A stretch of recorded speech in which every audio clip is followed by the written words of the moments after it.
Parents forbade me from attending their 40th wedding anniversary party. They sent a text saying my presence would ruin their perfect image because my car was too old and my job was not prestigious enough. Hours later, my sister posted a photo of them to Instagram with the caption, "Family only." I hit like and commented, "Congratulations, the mortgage and taxes are all yours now." 10 minutes later, the post was gone and 60 missed calls appeared on my phone screen. My name is Nia, and at 34 years old, I finally decided to stop buying their love and start collecting their debt. Before I continue this story, let me know where you are watching from in the comments below. Hit like and subscribe if you have ever had to stand up to family who underestimated your worth. I sat in my corner office on the 42nd floor overlooking the city skyline. The glass was cool against my forehead as I looked down at the rush hour traffic. To anyone walking in, I looked like a woman who was buried in paperwork, perhaps an executive assistant working late or a mid-level manager trying to meet a quota. That was exactly how I liked it. My navy blue blazer was from Target, and my shoes were sensible flats. There were no logos on my bag, no diamonds on my fingers. On the desk in front of me sat a contract worth $12 million for a commercial complex I had just acquired. I was not the assistant. I was the owner of the firm. But my family did not know that. To my mother, Bernice, and my father, Calvin, I was Nia the dropout, the daughter who quit medical school 10 years ago to pursue the dirty business of flipping houses. They called it hustling. I called it building an empire. My phone buzzed against the mahogany desk, vibrating with a new message. I knew who it was before I even looked. Today was the day. The 40th anniversary. The Sapphire Jubilee. My mother had been talking about this party for 3 years. She had hired a planner from New York and rented out the grand ballroom at the St. Regis. I picked up the phone. The message was from Mom. "Nia, do not come tonight. Brad has invited his senior partners from the firm. We cannot risk you arriving in that Honda Civic. It ruins the aesthetic of the valet line. We will tell everyone you are under the weather. It is for the best." I read the text twice. I did not feel the sting of tears. I did not feel the familiar ache in my chest that used to cripple me in my 20s. Instead, I felt a cold clarity. A Honda Civic. I drove a Honda Civic when I visited them because I did not want them asking me for money. I drove it to keep the peace. I drove it so my sister Jasmine would not feel insecure about her leased BMW. I typed a reply and then deleted it. There was no point. Arguing with Bernice Washington was like arguing with a hurricane. She did not hear you, she just destroyed everything in her path until you submitted. I swiveled my chair around and looked at the clock. 7 p.m. The party would be starting now. The champagne would be flowing. My father would be adjusting his tuxedo tie, trying to look like the patriarch of a dynasty he did not actually pay for. I opened Instagram. It was a masochistic habit I had never quite broken. There it was at the top of my feed. Jasmine had posted 3 minutes ago. The photo was professionally lit.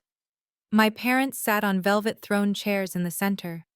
My mother wore a gold sequined gown that cost more than my first car. My father looked regal in black tie. Standing behind them were Jasmine and her husband Brad. Jasmine was wearing a white dress that looked suspiciously bridal for an anniversary party. Brad, with his blonde hair slicked back, had his hand possessively on my father's shoulder. They looked perfect. They looked rich.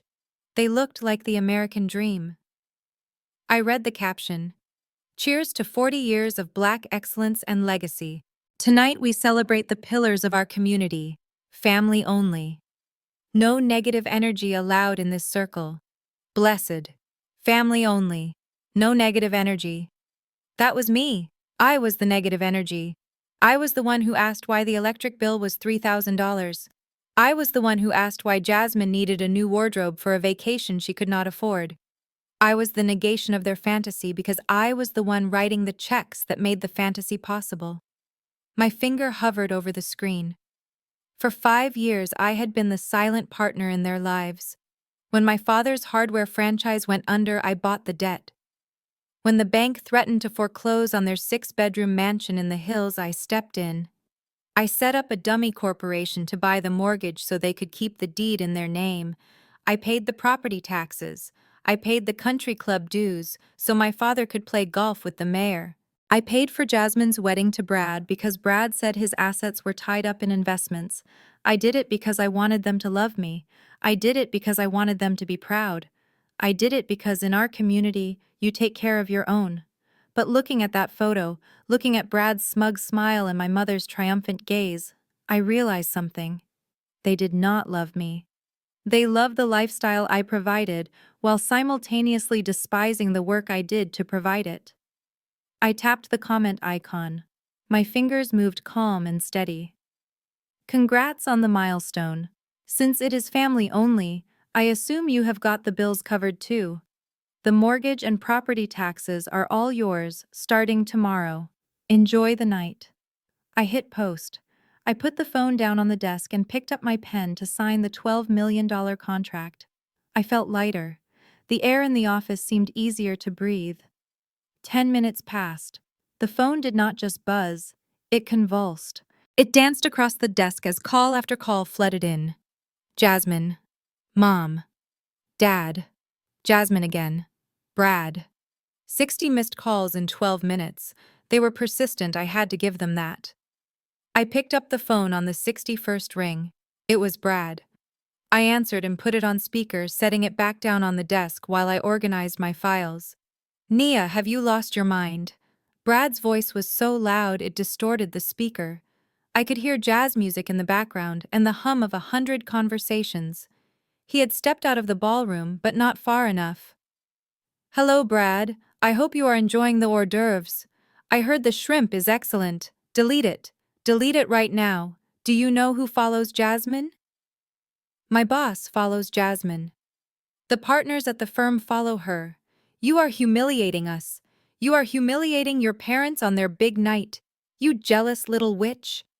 I leaned back in my chair. Jealous. That was always their go-to. They thought I was jealous of Jasmine's beauty. Jealous of her marriage to a white man in finance. Jealous of her place as the favorite. I am not jealous, Brad. I am just correcting the record. The caption said family only. Since I am not welcome, I figured my money was not welcome either. You are not paying for anything. Brad scoffed, his voice dripping with that specific brand of arrogance that comes from men who spend money they did not earn. Your parents own that house. Your father told me. You just help out with the little things because you feel guilty for dropping out of med school. You are trying to buy their forgiveness, and now you are throwing a tantrum because we did not invite you to a black tie event. Look at yourself, Nia. You do not fit in here. I smiled. It was a cold, sharp smile that no one was there to see. So Dad told you he owns the house. Of course he does. He is a successful businessman, unlike you with your little rental properties. Now delete the comment, or I will make sure you are cut off from this family for good. You cannot cut me off, Brad. I am the power source. I hung up the phone. I did not delete the comment. Jasmine did that for me a few seconds later. Then she blocked me. Then Mom blocked me. It was almost funny. They thought blocking me on Instagram would stop what was coming. They thought the social media narrative was the only reality that mattered. I opened my laptop. I did not go to social media. I went to my banking portal. I had a specific account set up for my parents. It was named the Washington Estate. Every month on the first, an automatic transfer of $12,000 moved from my primary holding account to the account that paid their mortgage, their utilities, their insurance, and their credit cards. I clicked on the transfer settings. 5 years ago, I sat in their kitchen while my father cried. He had lost everything in a bad investment. The bank was coming for the house. My mother was wailing about what the neighbors would say. She said she would rather die than move into a condo. She said the shame would kill her. So I fixed it. I bought the debt. I structured it so they could stay. I told them I would handle the payments until Dad got back on his feet. He never got back on his feet. He just got comfortable. I looked at the scheduled payment for the next day. $12,450. I moved the cursor to the cancel button. My hand did not shake. I thought about the text message. Your car is embarrassing. I thought about the times I sat in the back of the room at family gatherings while they bragged about Jasmine's non-existent career in fashion. I thought about the fact that Brad, who claimed to be a heavy hitter in finance, had never once offered to pay for dinner when we went out. I clicked cancel. A little window popped up. Are you sure you want to cancel this recurring payment? I clicked yes. Another window. This will stop all future payments to U.S. Bank Mortgage Service Centurion Card Services Oakwood Country Club. I clicked confirm. The screen refreshed. Status canceled. I closed the laptop. I walked over to the floor-to-ceiling window and looked out at the city lights. Somewhere down there in the glitter of the St. Regis, my family was clinking glasses. They were toasting to a lie. They were celebrating a legacy that was built on my back. My phone rang again. It was a text from Jasmine this time. She must have unblocked me just to send it. You are disgusting, ruining Mom and Dad's night because you are bitter. Brad says you are just acting out because you are single and lonely. Don't worry, we told everyone you are having a mental health crisis. Get help. I laughed, a genuine laugh that echoed in the empty office. A mental health crisis. That was going to be their story, just like when I left med school. I didn't leave because I wanted to build a business. In their minds, I left because I cracked. I was weak. I typed a reply. Enjoy the party, Jasmine. Make sure you get plenty of photos. You are going to need the memories when the lights get turned off. I hit send, and then I blocked her back. I grabbed my purse and my keys. I took the elevator down to the private garage. I walked past the sensible Honda Civic I kept for family visits. I walked past it to the far corner where my actual car was parked, a matte black Porsche Panamera. I got in and started the engine. The roar of the motor felt like a conversation. I was not going home to cry. I was not going to sit in my apartment and feel sorry for myself. I drove out of the garage and turned toward the wealthy side of town. But I was not going to the St. Regis. I was going to the apartment complex I owned on the west side, the one where I kept a penthouse suite for myself under a shell company name. As I drove, my phone lit up on the passenger seat. A call from Mr. Henderson. Mr. Henderson was the family attorney. He was an old man, a friend of my grandfather's. He was the only person in their circle who knew the truth about the money because he had drawn up the papers 5 years ago. But he was also loyal to my parents in a faultily old-fashioned way. He believed in protecting the patriarch's dignity. I answered via Bluetooth. Ms. Nia. Hello, Mr. Henderson. Are you at the party? I am. It is lavish. I bet it is. Did you try the shrimp? Nia, listen to me. I know you are angry. I saw the comment before it was deleted. But you need to come down here. Why would I do that? Mr. Henderson, I am uninvited. My car is too old. They are making an announcement, Nia. Your father just pulled me aside. In about an hour after the speeches, he is going to publicly gift the deed of the house to Jasmine. I slammed on the brakes. The car behind me honked, but I did not care. What did you say? He thinks he owns it, Nia. He has convinced himself that the arrangement we made 5 years ago was just you co-signing. He has forgotten the reality. He thinks he has the power to transfer the title. He is going to announce it to everyone. Brad has investors here. He is using the house as collateral for some new venture. If they do this, if they sign those papers publicly and it comes out later that they don't own it, it is fraud, Nia. They could go to jail. Let them go to jail. Nia. No, Mr. Henderson. They want to play big shot. Let them pay the price. Brad has drafted a quitclaim deed. He forged your signature as the witness. The heir left the car. He did what? He forged your signature on a witness form stating you have no interest in the property. He thinks that is all he needs to bypass the bank. He does not know you are the bank. Nia, if this happens tonight, it is not just a family squabble. It is a felony. Brad is desperate. I can see it in his eyes. I stared at the red light in front of me. Forgery. They were not just leeching off me anymore. They were stealing. And they were doing it to give my house to Jasmine. I felt a cold rage settle over me. It was different from the anger I felt earlier. This was tactical. This was business. Mr. Henderson, do not say a word to them. What are you going to do? I am coming to the party. Nia. They have security. Brad hired off-duty police. They have a list. I stepped on the gas as the light turned green. The Porsche growled. Let them try to stop me. I am not coming as the daughter anymore, Mr. Henderson. I am coming as the landlord. I hung up the phone. I looked at my reflection in the rearview mirror. I was wearing no makeup. My hair was pulled back in a simple bun. I looked like the invisible woman they wanted me to be. That had to change. I pulled the car into a U-turn. I was going to my penthouse first. I had a dress there. A dress I had bought for a gala I never attended. It was red. Blood red. And I had a folder in my safe. A folder with the original deed, the promissory notes, and the bank statements from the last 5 years. They wanted a show. They wanted black excellence. I was going to give them a performance they would never forget. I dialed my assistant Sarah. She answered on the second ring even though it was Friday night. Sarah, I need you to call the precinct. Ask for Detective Miller. Tell him I need a favor. Tell him I need an escort to the St. Regis in about 45 minutes. Is everything okay, Nia? No. Sarah, someone is trying to steal my house. And I think I am going to need witnesses when I take it back. I drove fast. The city blurred around me. My mother wanted to keep up appearances. She wanted to hide the cracks in the foundation. She didn't realize that when you break the foundation, the whole house comes down. And tonight, I was bringing the sledgehammer. The red dress lay on the bed in my penthouse like a pool of spilled wine. It was silk backless and cost more than my first year of tuition at medical school.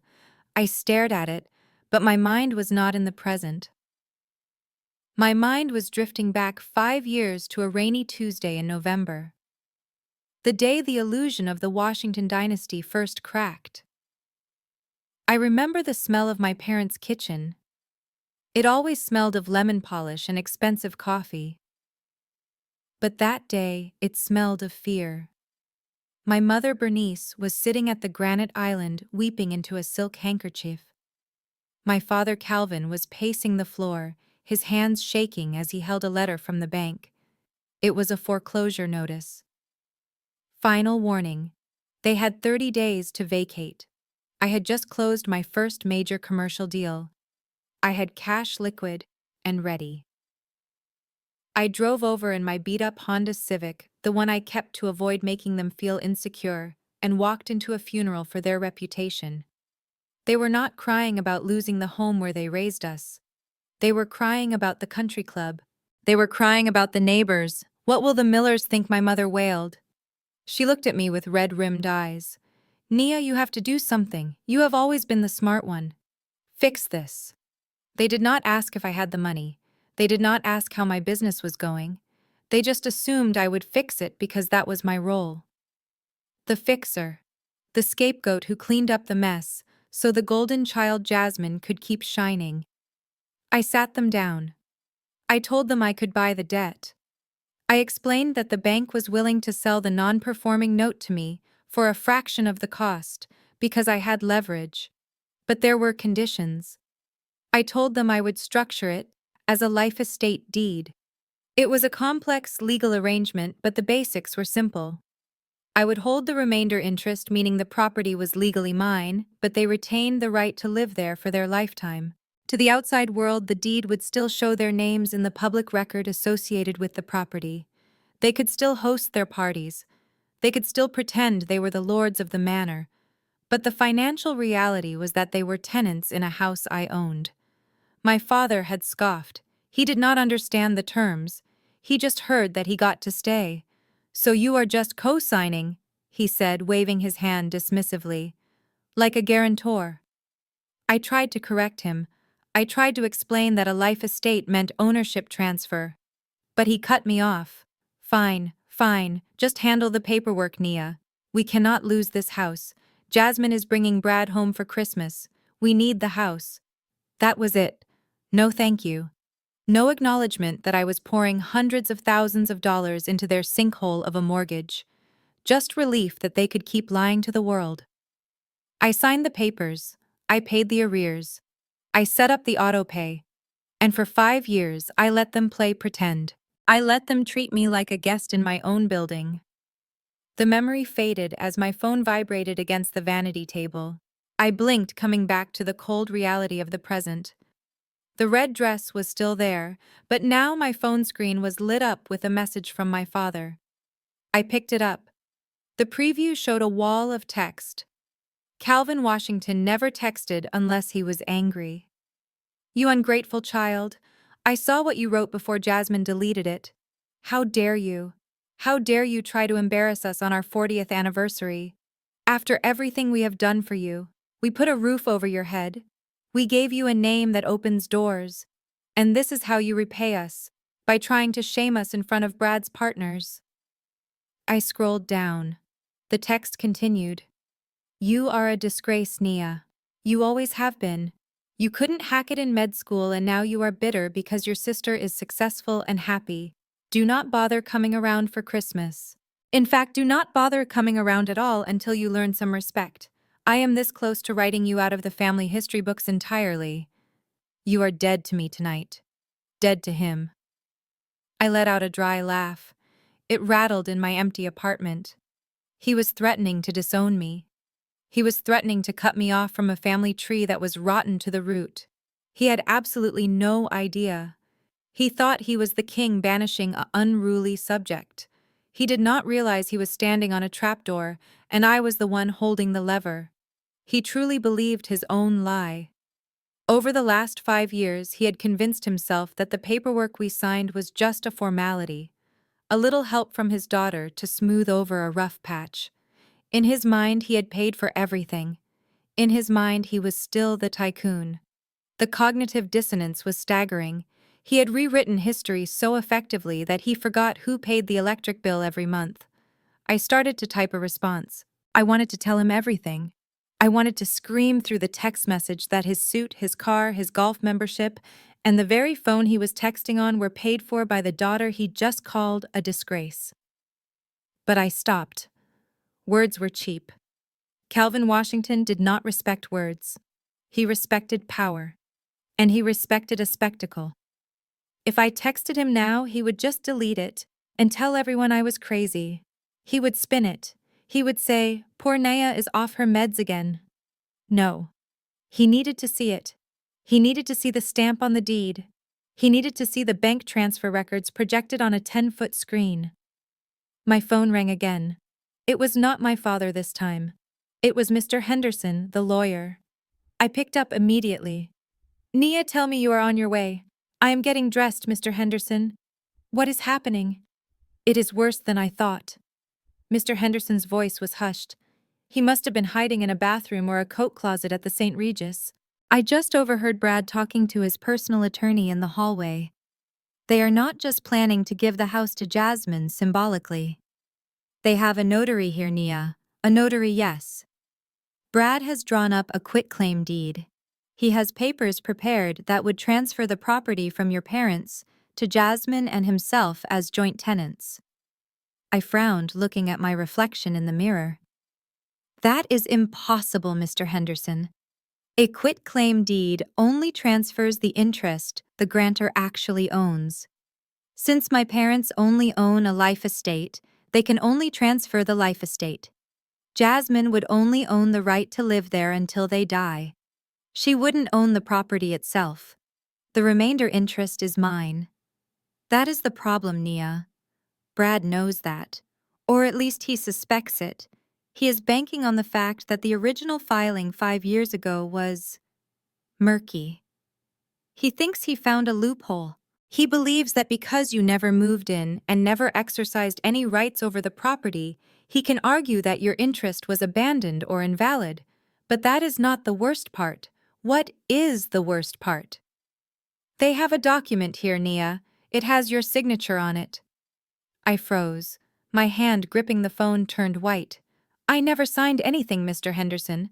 Not for them. Not recently. I know you didn't, but I saw it. It is a waiver of interest. It says you relinquish all future claims to the Washington estate in exchange for, get this, repayment of a personal loan of $5,000. $5,000 I paid 10 times that just to fix the roof last winter. It is a forgery, Nia. A clumsy one, but dangerous. If they sign that quitclaim deed tonight and attach that forged waiver, they can file it with the county clerk tomorrow morning. By the time we challenge it in court, Brad will have already used the title to secure his business loan. He is leveraging the house tonight, Nia. He needs the equity to cover a margin call. He is broke. The pieces clicked into place. Brad wasn't just a snob, he was desperate. He needed money, and he needed it fast. He had convinced my parents to give him the house, probably promising them he would take care of them forever. And since my parents thought they owned it, they agreed, but Brad knew I was on the title. So he forged my signature to clear the path. This wasn't just family drama anymore. This was grand larceny. This was fraud. My parents were not just participants, they were accomplices. Even if they didn't know about the forgery, they were attempting to give away something that did not belong to them. They were selling me out for a son-in-law who treated them like props. Mr. Henderson, listen to me. Do not intervene yet. Nia, if they sign those papers, let them sign. Nia, are you sure? Let them commit the crime, Mr. Henderson. Let them put ink to paper. I want it irrefutable. If I stop them now, they will just say it was a misunderstanding. They will say they were just drafting ideas. I need them to go through with it. I need Brad to hand that paper to the notary. I need my father to announce it to the room. It is risky. I thrive on risk. I am leaving now. I will be there in 20 minutes. I hung up. I looked at the red dress. It was bold. It was aggressive. It was the color of a warning sign. I slipped it on. The silk felt cool against my skin. It fit perfectly, hugging every curve like armor. I pulled my hair back into a sleek, tight bun. No jewelry. I did not need diamonds to shine tonight. I needed clarity. I opened my safe. I took out the thick leather binder containing the original life estate deed, the bank transfer records from 5 years ago, and the monthly statements showing every cent I had paid. I also grabbed a USB drive. On that drive were the emails. I had not told Mr. Henderson everything. I had my own sources. I knew Brad was desperate because I had bought the debt of the company he was trying to invest in. I knew his financials better than he did. I had emails from his work account that I legally acquired during due diligence for a merger my shell company was considering. Emails where he called my parents useful idiots. Emails where he promised his mistress that as soon as he got the house, he would dump Jasmine and put my parents in a state-run nursing home. I had been saving them. I had been waiting for the right moment to show Jasmine who she really married. I thought maybe I would do it gently, maybe over coffee. But gentleness was a luxury they could no longer afford. I grabbed my clutch and put the USB drive inside. I walked to the elevator, my heels clicking on the marble floor like the ticking of a clock. My father wanted to erase me from the family history. He wanted to pretend I didn't exist. He wanted to give my inheritance to the golden child. He was about to learn a very expensive lesson about ownership. Possession is 9/10 of the law, they say. But the other 1/10, that's the paperwork. And I had all the paperwork. I stepped into the elevator and pressed the button for the garage. The descent began. 5 years of silence. 5 years of biting my tongue while they mocked my clothes and my car. 5 years of paying their bills while they called me a failure. It ended tonight. The elevator doors opened. My Porsche was waiting. I got in and started the engine. My father messaged me that I was dead to him. Tonight I was going to show him exactly what a ghost could do. The drive to the west side usually took 40 minutes, but I made it in 25. I needed to be there before they arrived. I needed to step out of the Porsche and into the character they expected to see. I parked my car 3 blocks away in a secured private garage I owned and walked the rest of the way to the Vista Arms. To the naked eye, the Vista Arms was a crumbling relic of the 1970s. The brick facade was faded, the awning was torn, and the intercom system buzzed with a permanent static feedback loop.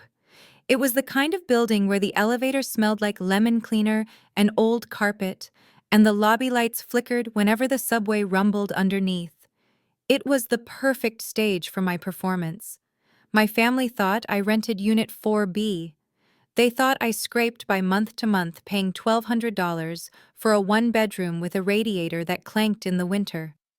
They did not know that I had bought the building 4 years ago under an LLC. They did not know that the building generated $40,000 a month in net profit, or that I was currently finalizing permits to demolish it and build a luxury high-rise. To them, this was just where Nia lived. This was where the failure resided. I stood in the lobby checking my watch. I smoothed down my simple blazer and waited. I did not have to wait long. Through the glass double doors I saw it. A pearl-white Bentley Bentayga pulled up to the curb. It did not park legally. It pulled right up onto the sidewalk, blocking the wheelchair ramp. The hazard lights flashed once like a strobe light, announcing the arrival of royalty. Brad stepped out first. He adjusted his suit jacket, looking at the building with a sneer that was visible even through the glass. He said something to the driver's side window, probably telling the Uber driver to wait. But it wasn't an Uber. It was a rental. I knew Brad's finances. He could not afford a Bentley. He was leasing the lifestyle on credit, just like he was leasing my sister. Jasmine stepped out next. She looked stunning, I had to admit that. She was wearing a silver dress that shimmered like liquid mercury. Her hair was swept up in an elaborate chignon, and diamonds dripped from her ears. She looked like a queen stepping into a peasant village. They pushed through the doors. The smell of expensive perfume and cologne instantly overpowered the scent of old floor wax. Nia. Jasmine said my name like it was a piece of food stuck in her teeth. She stopped in the middle of the lobby, refusing to walk any further, as if the linoleum floor might contaminate her Jimmy Choo heels. We need to talk. Now. I crossed my arms and leaned against the wall near the mailboxes. Hello, Jasmine. Hello, Brad. To what do I owe the pleasure? Did you get lost on the way to the country club? Don't get smart with us, Nia. Brad stepped forward. He was tall, with the kind of gym-honed physique that screamed vanity rather than strength. He towered over me, using his height as an intimidation tactic. It might have worked on his junior analysts, but it did not work on me. We saw the comment, Brad spat. We saw what you tried to do. You think you are funny. You think you are clever, trying to sabotage your parents on the most important night of their lives. I wasn't trying to sabotage them, Brad. I was congratulating them. It is a big milestone, taking over your own bills after 5 years. I thought it was worth celebrating. You are a liar. Jasmine's voice was shrill. She stepped up beside her husband, her eyes blazing. Brad told me everything. He told me how you have been manipulating Mom and Dad, how you tricked them into signing some papers years ago to make yourself feel important. You pretended to help them just so you could hold it over their heads. I looked at her. My baby sister. The golden child. She really believed it. She believed whatever twisted version of reality Brad had fed her. Is that what he told you? That I tricked them? Yes. Brad laughed, a short barking sound. We know the truth, Nia. You are a low-level real estate broker. You hustle rental units in dumps like this. He gestured around the lobby with a sweeping hand. Look at this place. This is where you live. This is your reality. And you want us to believe that you own the family estate, that you are the one paying the mortgage on a $2 million mansion? Please. You probably can't even pay your rent on time. I kept my face neutral. It took every ounce of self-control I possessed not to laugh. He was standing in my lobby. He was standing on my floor. I owned the air he was breathing right now. I pay my bills, Brad, which is more than I can say for some people.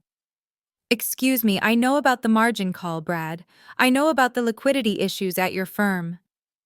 Brad's face went red. It was a deep, blotchy crimson that clashed with his silk tie. You don't know anything about my business. You are a nobody. You are a college dropout who thinks she is a player because she sold a few condos. You are jealous. That is all this is. You are jealous that Jasmine is the one getting the house. You are jealous that she is the one carrying the legacy. Legacy. They kept using that word. Jasmine stepped forward and did a little twirl. The silver dress caught the flickering light of the lobby. Do you like it? She asked, her voice dripping with venom. It's a Galia Lahav, $5,000. Mom and Dad bought it for me this morning. They said it was a gift. A thank you for being the daughter who actually makes them proud. $5,000. I did the math instantly. I had transferred $12,000 into the family account yesterday morning. It was meant for the property tax installment due next week. They had taken my money meant for taxes and bought her a dress to wear while they announced they were stealing my house. It is beautiful, Jasmine. I hope it was worth it. It was worth every penny. Just to see the look on your face. She stopped twirling and leaned in close. Her perfume was suffocating. You need to understand something, Nia. You are not wanted tonight. You are not part of this family's future. Dad is going to sign the house over to us. It is already decided. Brad has a plan to develop the land. We are going to turn that dusty old mansion into something real, something profitable. And you are going to stay here in your little roach motel and watch us get rich, develop the land. My blood ran cold. They weren't just going to steal the house. They were going to bulldoze it. That house had been in our family for 3 generations before my father lost the title. My grandfather built the porch with his own hands. I bought it back to save that history. And Brad wanted to knock it down, probably to build soulless condos like the ones he tried to sell in the city. You cannot develop land you do not own, I said, my voice dropping an octave. Brad rolled his eyes. He reached into his pocket and pulled out a money clip. It was gold, flashy. He peeled off a stack of bills. God, you are exhausting. This is what this is about, isn't it? You want a payoff. You want a little taste. He threw the money at me. It wasn't a handoff. He threw it. 20s and 50s fluttered through the air, hitting my chest and falling to the dirty linoleum floor. Here. There is about $500 there. Take an Uber. Go get a nice dinner. Buy yourself a new blazer because that one looks like it came from a dumpster.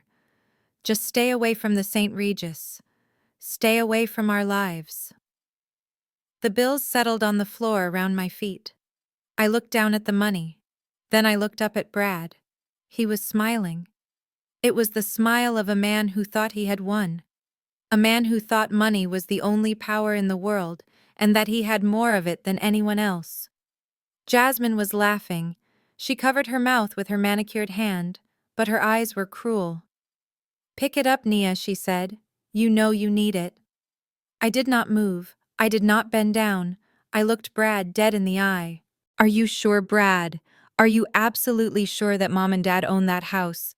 Are you sure you checked the county records yourself? Or did you just take Calvin Washington's word for it? Brad scoffed. I don't need to check records, Nia. I know who pays the bills. Your father showed me the lifestyle. You are just a bitter, broke little girl trying to scare us. It won't work. The notary is waiting. By midnight, that property is ours. He turned to Jasmine. Come on, babe. We have wasted enough time in the slums. Let's go make history. They turned around.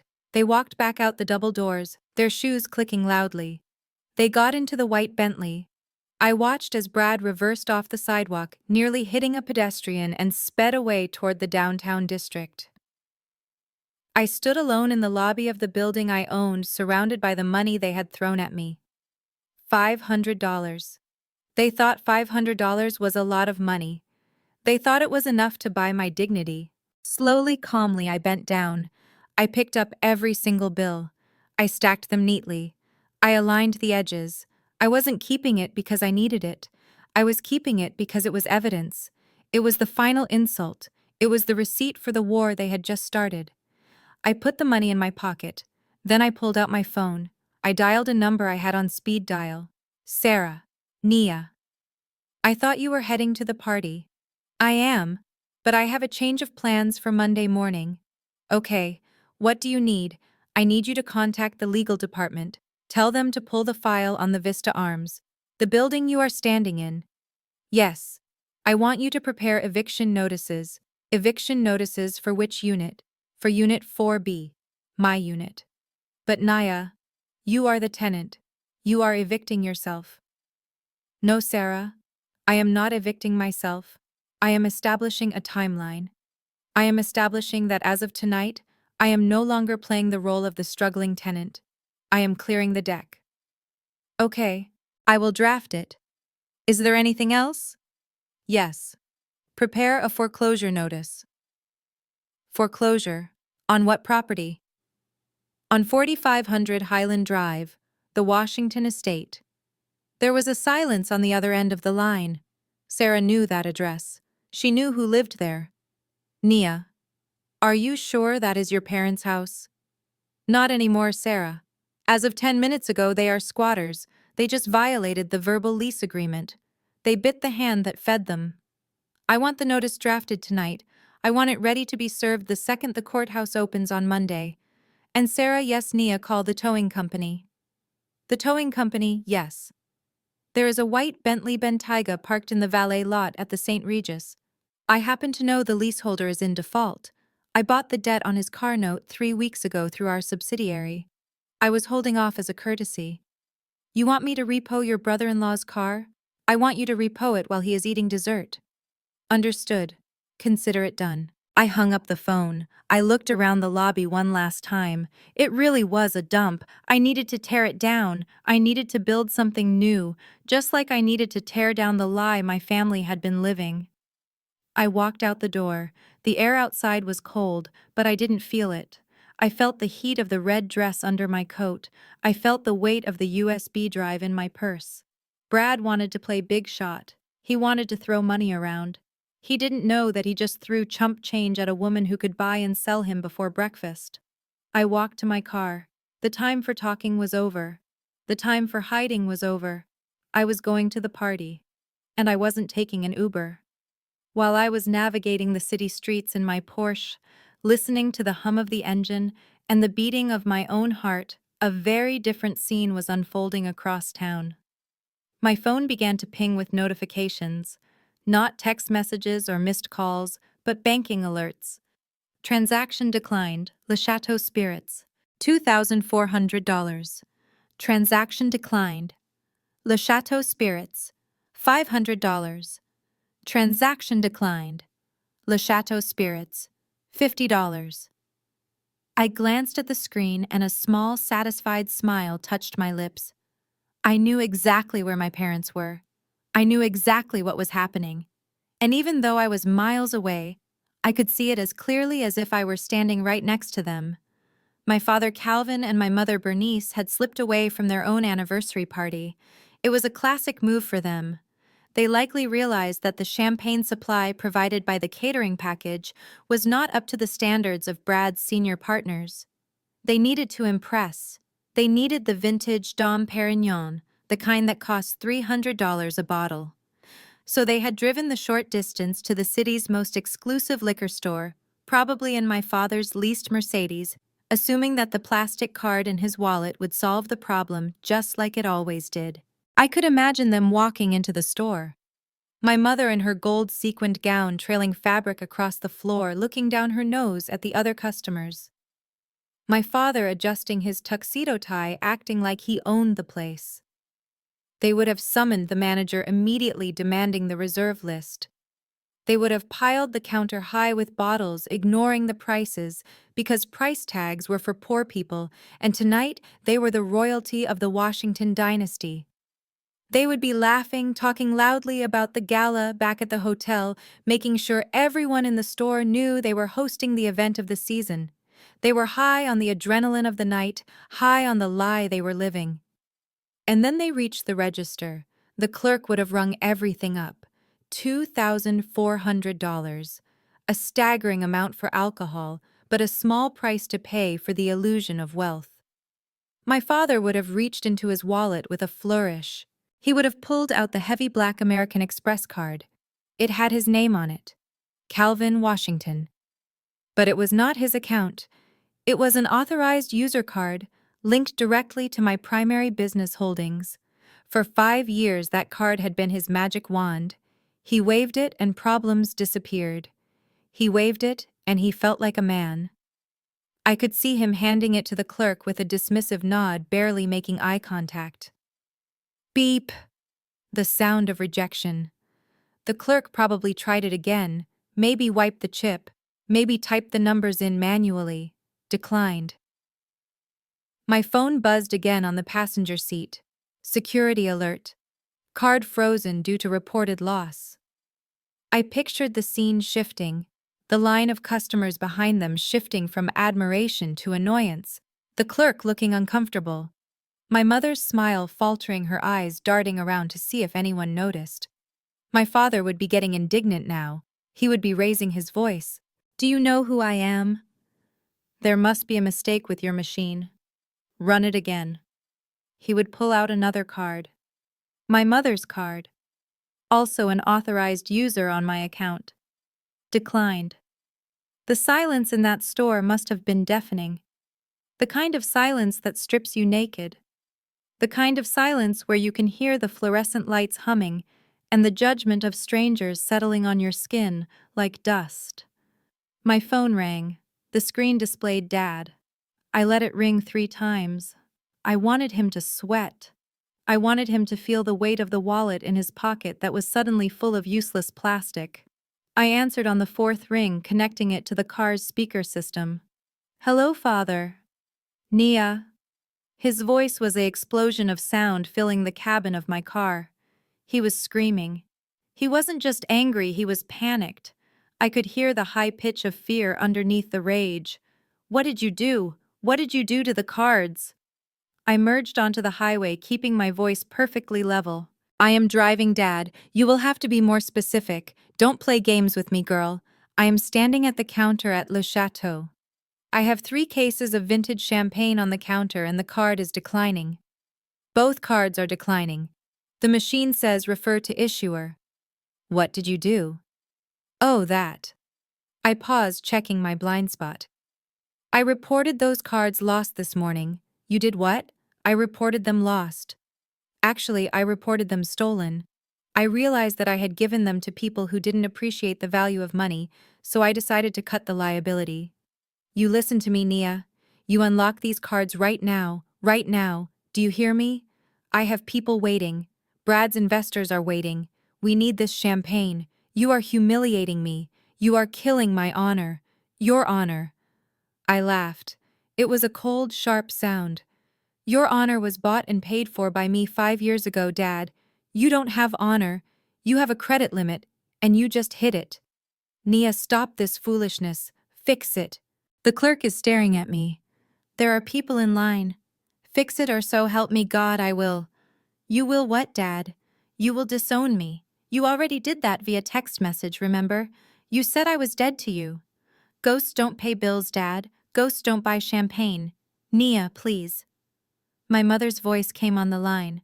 She must have snatched the phone from him. She sounded breathless, terrified. Nia, baby, please, just for tonight. We can talk about this tomorrow. Just turn the card back on. We look ridiculous. Everyone is looking at us. I gripped the steering wheel tight. You should have thought about that before you uninvited me, Mom. You should have thought about that before you let Brad mock my job and my car. You wanted a perfect image. You wanted black excellence. Well, excellence pays its own way. But we can't pay. That is the truth, isn't it, Mom? You can't pay. You never could. Use your pension, Mom. Use Dad's retirement fund. Oh, wait, that's right. It's gone. You spent it all keeping up with the Joneses. Nia, don't do this. It is done, Mom. The account is closed. The cards are plastic scrap. You are on your own. I hung up the phone. I didn't block them this time. I wanted to imagine what happened next. I knew my father. He was a proud man, a foolishly proud man. He wouldn't just walk away. He wouldn't leave the bottles and walk out with his head down. That would be admitting defeat. He would try to bargain. Back at the store, the clerk was probably getting impatient. "Sir, do you have another form of payment?" Calvin Washington stood there in his tuxedo, sweating. He looked at his wife in her gold dress. He looked at the bottles of wine that were supposed to seal the deal with Brad's partners. He looked at his wallet. Empty. He had no cash. He had no other cards that weren't maxed out or frozen. He looked down at his wrist. The Rolex Submariner. He had worn it every day for 10 years. He told everyone it was a gift from a wealthy client from his old consulting days. He told people it cost $15,000. He flashed it at dinner parties. He adjusted his cuff so it would catch the light. I knew the truth. I knew he bought it on Canal Street in New York for $200. It was a replica. A very good replica, casually indistinguishable from the real thing, but a fake nonetheless. Just like him. He would have no choice. I could see him unbuckling the clasp, his hands trembling. "Here," he would say to the clerk, his voice shaking with a mix of bravado and nausea. "Take this as collateral. This watch is worth more than your entire inventory. I will come back tomorrow with the cash. Just let me take the bottles." The clerk, young and probably indifferent, would look at the watch. They wouldn't know it was fake. They would just see a desperate old man in a tuxedo trying to barter for booze. "I can't do that, sir," the clerk would say. "Store policy. Do you know who I am?" "No, sir, I don't." The crushing weight of anonymity. That was what my father feared most. Being a nobody. He would try to argue. He would try to bully. But without the black card, he had no teeth. Eventually, the manager would come over. He would ask them to leave. He would tell them they were holding up the line. My mother would grab my father's arm. "Calvin, let's go, please." And they would walk out. They would walk out of the store empty-handed. No champagne, no dignity, just the cold night air and the realization that the safety net they had been bouncing on for 5 years had just been cut. They would have to drive back to the party.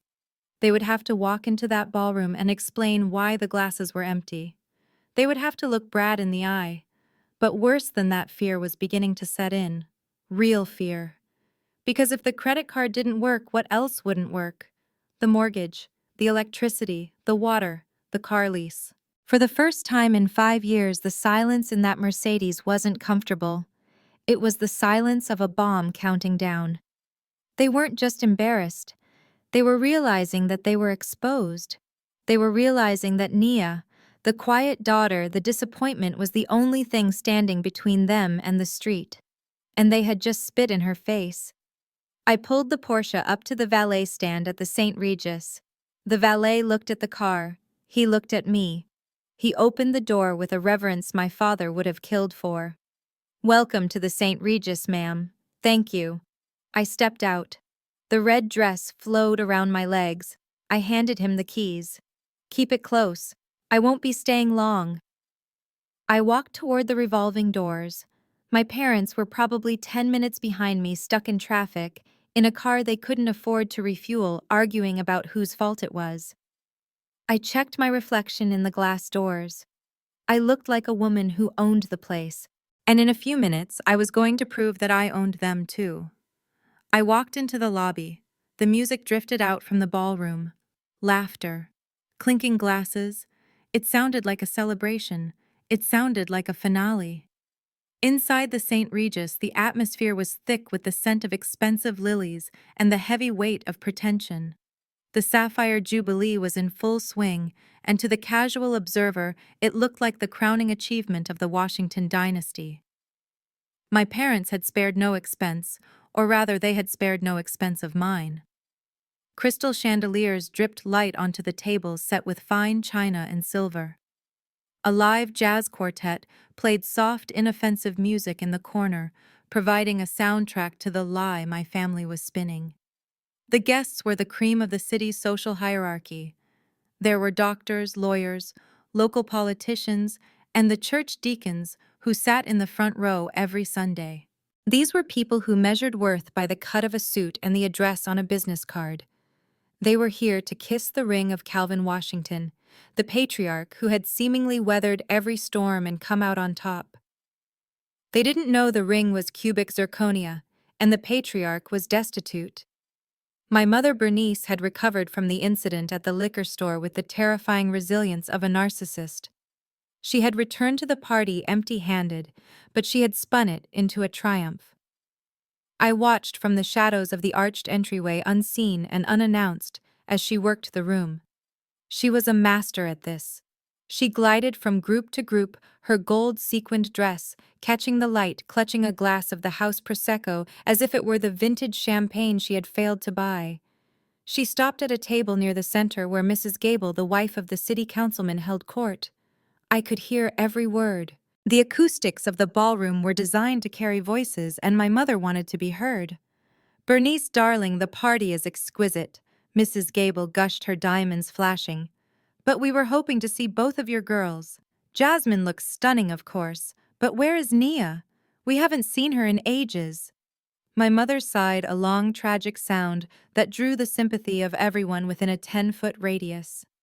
She placed a hand over her heart, her face twisting into a mask of brave suffering. "Oh, Nia. We tried to get her to come, we really did. But you know how she is." She lowered her voice to a stage whisper that was louder than her normal speaking tone. "She is having another episode." The women at the table gasped softly, clutching their pearls. "An episode?" Mrs. Gable asked, her eyes wide with gossip. "Yes." My mother nodded solemnly. "She has been struggling terribly with her mental health. The pressure of medical school was too much for her years ago, and she never quite recovered. She is currently at a wellness retreat in Arizona. We paid for the best facility, of course, but it is heartbreaking. She just cannot seem to find her footing in the real world. We thought it best she stay away from the excitement tonight. She gets so jealous of Jasmine's success, and we didn't want a scene." Jealous, unstable, institutionalized. I stood in the dark, gripping my clutch until my knuckles turned white. She had not just erased me, she had pathologized me. She had turned my absence, the absence she demanded, into a symptom of my alleged insanity. She was painting me as the broken bird that the saintly Washington family was trying to save, all while living in the house I paid for and wearing clothes bought with my money. Across the room, the guests nodded in sympathetic agreement. "You are such a good mother," Bernice, one woman said, patting her arm. "To support a child like that, it must be such a drain on you." "It is," my mother said, dabbing at a dry eye, "but family is family. We bear the burden." I felt a cold fire ignite in my stomach. The burden. I was the burden. The woman who had covered their six-figure debt was the burden. While my mother assassinated my character, my sister and her husband were busy selling my property. Jasmine and Brad were holding court near the open French doors that led to the garden terrace. They were surrounded by a group of men in expensive suits. I recognized two of them, Mr. Sterling and Mr. Vance. They were hard money lenders. The kind of men you went to when the bank said no. The kind of men who didn't care about credit scores as long as there was hard collateral. Brad was sweating. Even from a distance, I could see the sheen on his forehead. He was talking fast, his hands moving animatedly.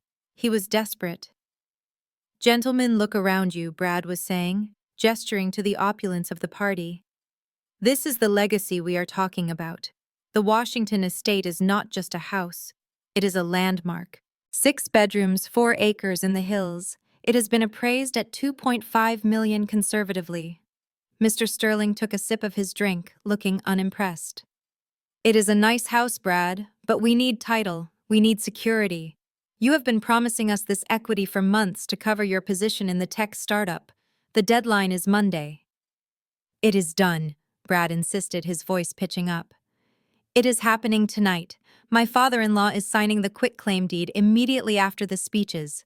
The house is transferring to Jasmine and me. We will have the papers recorded by 9 a.m. Monday morning. You will have your lien."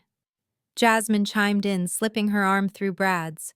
She flashed her smile, the one that had won her beauty pageants in high school. "It is true. Daddy is giving us the house as an anniversary gift. He wants us to have the asset to build our future. He knows Brad is a genius investor. We are going to develop the back acre put-in luxury units.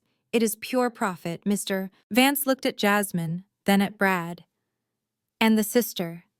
What about her? We heard there was another daughter. Does she have a claim?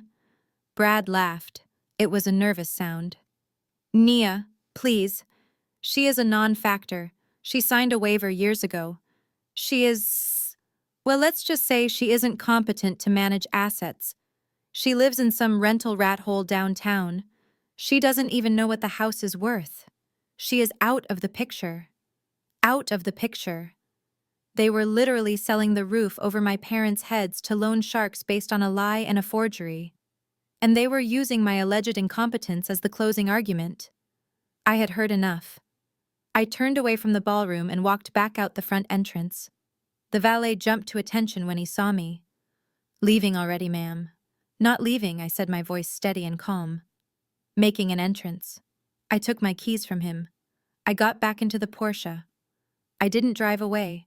Instead, I drove around the side of the hotel. I knew the layout of the St. Regis. I knew that the ballroom opened up onto a massive private garden terrace where the guests were currently filtering out for the anniversary toast.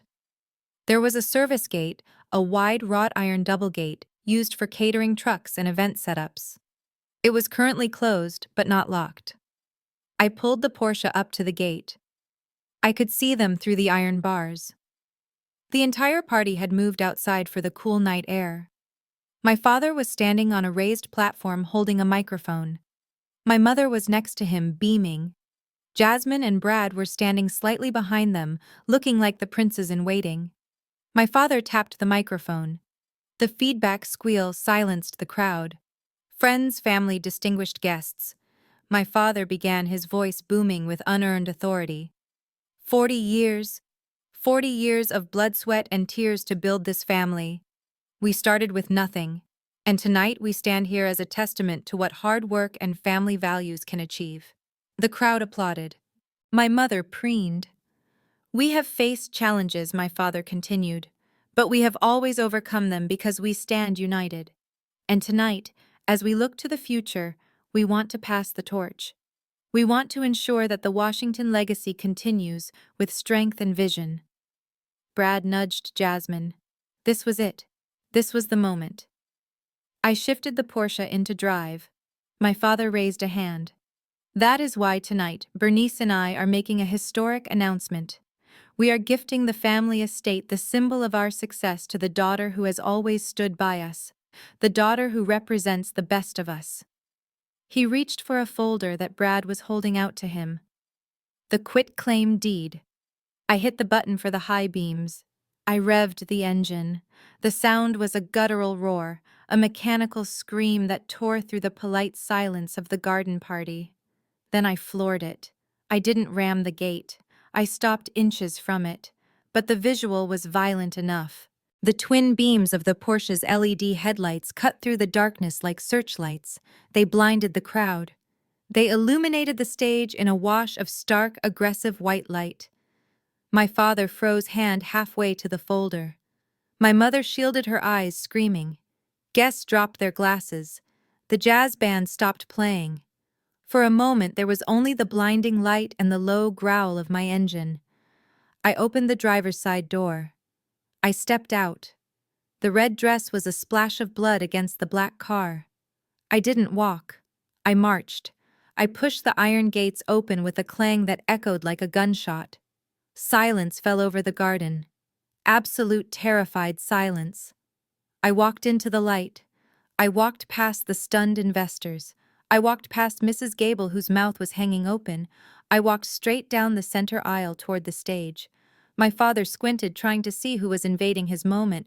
"Security!" he shouted, his voice cracking. "Get security! Who is that?" I stopped 10 feet from the stage. The light from my car backlit me, casting a long shadow that stretched over them. "It is the landlord, Dad," I said, my voice projecting clear and cold without a microphone. "And I am here to collect the rent." The silence in the garden was heavy and suffocating. The only sound was the low hum of my Porsche engine and the distant wail of a siren somewhere in the city. I stepped away from the car, my heels sinking slightly into the manicured grass my parents were so proud of. The red silk dress moved around me like liquid fire. I did not look like the daughter who drove a Honda Civic. I did not look like the girl who begged for approval. I looked like a woman who had come to burn a kingdom to the ground. Two large men in black suits stepped out from the shadows near the gate. They were private security hired by Brad to keep the riffraff out. To them, I was just a crasher, an uninvited guest trying to ruin a six-figure party. "Ma'am, you need to step back," one of them said. He was broad-shouldered with an earpiece coiled behind his ear. "This is a private event. You are trespassing." I did not stop walking. I walked right up to him until I was inches away. I looked him up and down, taking in the cheap polyester of his suit and the nervous sweat on his upper lip. "I am not trespassing," I said, my voice low and even. "I am inspecting my property." The guard frowned. He put a hand out to block my path, not touching me but creating a barrier.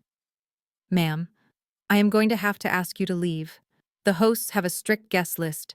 Your name is not on it." "The hosts," I repeated. "You mean the tenants." Before he could respond, there was a commotion behind him. Brad came running down the aisle. He was moving so fast he nearly tripped over his own feet. His face was a mask of pure panic. His skin was flushed a deep, ugly red that clashed with his white tuxedo jacket. He looked like a man who was watching his life flash before his eyes. "Stop her," Brad screamed. "Do not let her in. She is crazy. She is dangerous. Get her off the property now." He reached the gate breathless and wild-eyed. He grabbed the iron bars, shaking them as if that would make them stronger. "You listen to me, Nia. You get in that car and you drive away right now. Do you hear me? You are making a scene. You are embarrassing yourself. I have investors here. I have important people here. You are ruining everything." I looked at him through the bars. He looked small. He looked pathetic. "I am not ruining anything, Brad. I am saving you from committing a felony. You are about to hand my father a deed to a house you do not own. That is fraud." "Shut up," Brad hissed, glancing back over his shoulder to see if anyone was listening. "You do not know what you are talking about. Just go. Please, I will give you money. I will give you whatever you want. Just leave." I laughed. It was a genuine laugh devoid of humor. "You don't have any money, Brad. I saw your bank statements. You are over-leveraged and underwater. You are betting everything on this house. You are betting on an asset that belongs to me." Brad turned to the security guards. "Why are you just standing there? Remove her. Drag her out. I am paying you to keep this party secure. Do your job." The guard looked at Brad, then back at me. He was confused. He saw a man in a tuxedo screaming and a woman in a red dress standing perfectly calm. He didn't know who to believe. "Ma'am," the guard said again, his voice less certain. "You need to leave." I reached into my clutch. Brad flinched as if I were pulling out a weapon. In a way, I was. I pulled out a folded document. It was a certified copy of the deed. It had the county clerk's stamp on it. It had the date from 5 years ago, and right at the top in bold letters it listed the owner of record. Nia Washington. I handed it to the guard. "Read this," I said. "Read the name on the title. Read the address." The guard took the paper. He turned on a small flashlight attached to his belt. He squinted at the document. He looked at the address on the gate. He looked back at the paper. He looked up at me. His eyes were wide. "This says you are the owner, ma'am." "That is correct. I bought this property 5 years ago to save my parents from foreclosure. I have the receipts for every mortgage payment. I have the tax records." I pointed at Brad. "This man is a guest. My parents are tenants at will, and I am revoking their privileges effective immediately. So I will ask you one more time. Are you going to stop the owner from entering her own property? Or are you going to step aside and let me handle my business?" The guard looked at Brad. Brad was shaking his head, mouthing the word no over and over again. "Sir," the guard said, turning to Brad, Is this true? Is this her house? It is a lie, Brad sputtered. It is a forgery. She is a con artist. Do not listen to her. The guard looked back at the document. He traced the embossed seal with his thumb.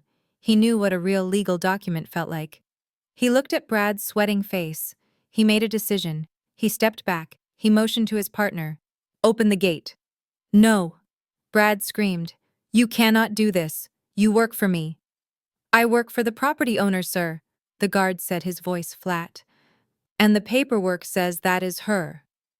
If you have a dispute, you can call the police. But I am not going to be liable for restricting access to the homeowner. The partner unlatched the gate. The iron groaned as it swung open. I stepped through. Brad stumbled back as if pushed by an invisible force. He looked at me with pure hatred, but beneath the hate there was terror. He knew what was coming. He knew the investors were watching. He knew Jasmine was watching. He turned and ran. He actually ran. He didn't walk. He sprinted back up the aisle toward the stage, his tuxedo tails flapping behind him like a surrender flag. He was running to warn them. He was running to tell my father that the ghost had arrived. I watched him go. I adjusted my dress. I lifted my chin. I began to walk. The path to the stage was lined with white roses and tea lights. It was a beautiful setting for a massacre. The guests had turned in their chairs. 300 people, the elite of the city. They were silent. They were watching the woman in red walking toward the stage with the slow inevitability of a natural disaster. I saw faces I recognized. Mrs. Gable, the councilman's wife, was holding a glass of wine halfway to her mouth. Mr. Sterling, the hard moneylender, was frowning, looking from me to the retreating figure of Brad. I saw my cousin Marcus, who had laughed when I told him I was starting a business. I saw my Aunt Vivica, who always asked why I couldn't be more like Jasmine. They all saw me. They really saw me. Not the quiet girl in the corner. Not the failure. They saw the landlord. I kept my eyes fixed on the stage. My father was standing there, the microphone still in his hand. He looked frozen. He looked like a statue of a man who realized too late that he was made of sand. My mother was clutching his arm. Her other hand was over her mouth. She was staring at me, as if I were a monster rising from the deep. Jasmine was standing next to the table where the notary sat. The notary looked confused, holding a pen in midair. Jasmine looked furious. She looked like a spoiled child who had been told the toy store was closed. Brad reached the stage. He scrambled up the steps. He grabbed my father's arm and whispered something frantically in his ear. I saw my father's face go pale. I saw the color drain out of him until he looked like a ghost himself. He looked at Brad. He looked at the folder with the quitclaim deed. Then he looked at me. I was 10 feet away now. I stopped. The jazz band had stopped playing. The silence was absolute. You could hear the wind rustling the leaves. You could hear the ice melting in the glasses. I didn't need a microphone. I had the attention of the entire room. I looked at my father. I looked him dead in the eye. He tried to speak. He raised the microphone, but his hand was shaking so bad it rattled against his buttons. Nia, he croaked. His voice was weak, stripped of all its bluster. Nia, what are you doing here? I smiled. It was the smile I had been saving for 5 years. I heard you were giving away my house, Dad. I thought I should be here to sign the papers, since you know my signature is required. A gasp went through the crowd. A ripple of whispers. Her house. What does she mean, her house? My mother stepped forward. She tried to summon her old power. She tried to put on the mask of the matriarch. Nia, go home, she hissed, her voice projecting to the front rows. You are unwell. You are having an episode. We will call the doctor. I laughed. I am not the one who needs a doctor, Mom. You need a lawyer, and you need a moving van, because the eviction notice is being filed on Monday. The whispers turned into shouts. People were standing up. Phones were out. Flashes were going off. Brad lunged for the microphone. He tried to grab it from my father to cut the sound to regain control. "Ladies and gentlemen," he shouted, his voice cracking, "please ignore her. She is estranged. She is bitter. Security. Where is security?" The security guards were standing at the gate, arms crossed, watching. They weren't moving. They knew who signed the checks now. I took a step closer to the stage. I reached into my bag and pulled out the USB drive. I looked at the large projection screen behind them. It was currently displaying a slideshow of my parents' life. Photos of vacations I paid for. Photos of cars I leased. Photos of a happiness that was subsidized by my bank account. There was a laptop sitting on a small table near the edge of the stage, connected to the projector. I walked over to it. Jasmine screamed, "Don't let her touch it! She is going to ruin everything!" She ran toward me. She was fast, but she was wearing a dress she couldn't move in. She tripped on the hem of her $5,000 gown. She fell hard, her knees hitting the stage with a sickening thud. I didn't stop. I reached the laptop. I plugged in the drive. My father dropped the microphone. It hit the floor with a screech of feedback that made everyone cover their ears. I typed in a password. I opened a folder. The slideshow on the screen flickered. The image of my parents cutting their wedding cake vanished. In its place, a document appeared. It was a bank statement. A monthly transfer, $12,000, from Nia Washington to Calvin Washington. Then another document. The deed. The life estate clause highlighted in yellow. Then another. The email from Brad to his mistress. The one where he called my father a useful idiot. The crowd gasped. It was a collective intake of breath that sucked the oxygen out of the garden. I looked at my family. They were broken. They were exposed. I looked at the crowd. "Welcome to the real anniversary party," I said.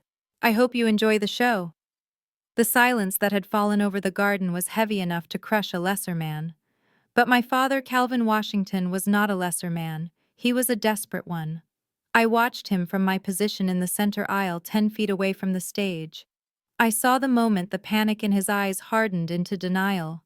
He looked at me standing there in my red dress, the living embodiment of his financial sins, and he decided to do the only thing he knew how to do. He decided to perform. He gripped the microphone tighter, his knuckles turning ash gray against the black plastic. He cleared his throat, a wet, nervous sound that echoed through the high-definition speakers. He physically turned his body away from me, angling his shoulder so that I was cut out of his peripheral vision. If he did not see me, I did not exist. If he did not acknowledge the landlord standing on the lawn, he could pretend he was still the king of his castle. "Ladies and gentlemen," he boomed, his voice trembling slightly before finding its rhythm. "Please forgive the interruption. We have some unexpected guests tonight, but we will not let anything dampen the spirit of this occasion. Tonight is about celebration. Tonight is about 40 years of endurance." He gestured to the crowd, forcing a smile that looked more like a rictus of pain. The guests shifted uncomfortably in their seats. They looked from him to me and back again, unsure of the protocol for a family implosion. But Calvin Washington was a salesman at heart. He knew how to sell a dream, even when the reality was a nightmare. "Bernice and I started this journey with nothing," he continued, his voice rising with theatrical passion. "We built this life brick by brick. We sacrificed so that our children could stand on our shoulders, and as we look back on 4 decades of marriage, we realize that the greatest legacy we can leave is not just a name, but a foundation, a home." He reached out and took the folder from Brad's sweating hands. Brad looked like he wanted to vomit. He kept darting glances at me, terrified that I was going to pull out a weapon or perhaps a subpoena. But my father was in a trance now. He was reading from a script in his head, a script where he was the benevolent patriarch, bestowing gifts upon his loyal subjects. "There is one child who has always understood the value of that legacy," my father said. "One child who has walked the path of righteousness, who has honored her parents and represented the Washington name with grace and dignity." I stood there feeling the cold night air on my skin. He was talking about Jasmine. He was talking about the woman who had maxed out 3 credit cards last month buying handbags. He was talking about the daughter who had never worked a real job in her life. Therefore, my father announced, raising the folder high in the air, like Moses holding the commandments. It is our great honor and privilege to announce that tonight, on our 40th anniversary, we are signing over the deed to this estate. We are gifting the Washington family home to our daughter Jasmine and her husband Brad. He opened the folder. He pulled out the quitclaim deed. May this home be a vessel for your future, my father proclaimed, his voice cracking with emotion that was entirely manufactured. May you raise your children here with the same love and values that we raised you. Jasmine, come up here and accept your birthright. The crowd hesitated for a fraction of a second. They were confused. They had just seen me, the other daughter, storm the gates. They had heard me call myself the landlord. But the power of social convention is strong. When a man in a tuxedo tells you to applaud, you applaud. It started with a few polite claps from the front row, likely from people who owed Brad money. Then it swelled. A wave of applause washed over the garden, drowning out the hum of my Porsche engine. Jasmine stepped forward. She wiped a tear from her cheek. It was a perfect tear glistening in the stage lights. She looked at the crowd, her face the picture of humble gratitude. She looked like a princess accepting a crown. She walked to my father and embraced him, burying her face in his shoulder. "Thank you, Daddy," she sobbed into the microphone, her voice amplified so everyone could hear her performance. "Thank you so much. I promise I will take care of it. I promise I will make you proud." My mother joined the hug, creating a tableau of family unity. She wrapped her arms around them, closing her eyes as if she were in religious ecstasy. They stood there, the three of them locked in an embrace that was built on theft and deception. Brad hovered on the edge, looking at the notary, signaling for the pen. He wanted that signature. He wanted it done before the police arrived, before the illusion shattered. My mother pulled back from the hug. She looked out at the crowd, basking in the applause. And then her eyes found me. She didn't look afraid anymore. The applause had emboldened her. She looked at me with a smirk that was pure malice. It was a look that said, "You see, you cannot touch us. We are the Washingtons. We write the story. You are just a footnote." She tilted her head slightly, a challenge. She was daring me to move. She was daring me to ruin the moment because she believed that even if I did, I would just look like the jealous, bitter sister trying to steal Jasmine's spotlight. She believed their lie was stronger than my truth. Jasmine pulled away from my father and turned to the notary. She picked up the pen. The notary, a small woman who looked like she wanted to be anywhere else, pointed to the line on the document. "Sign here," the notary whispered. Jasmine lowered the pen to the paper. That was the moment. The ink was about to dry on a crime. I did not run. I did not scream. I simply began to walk again.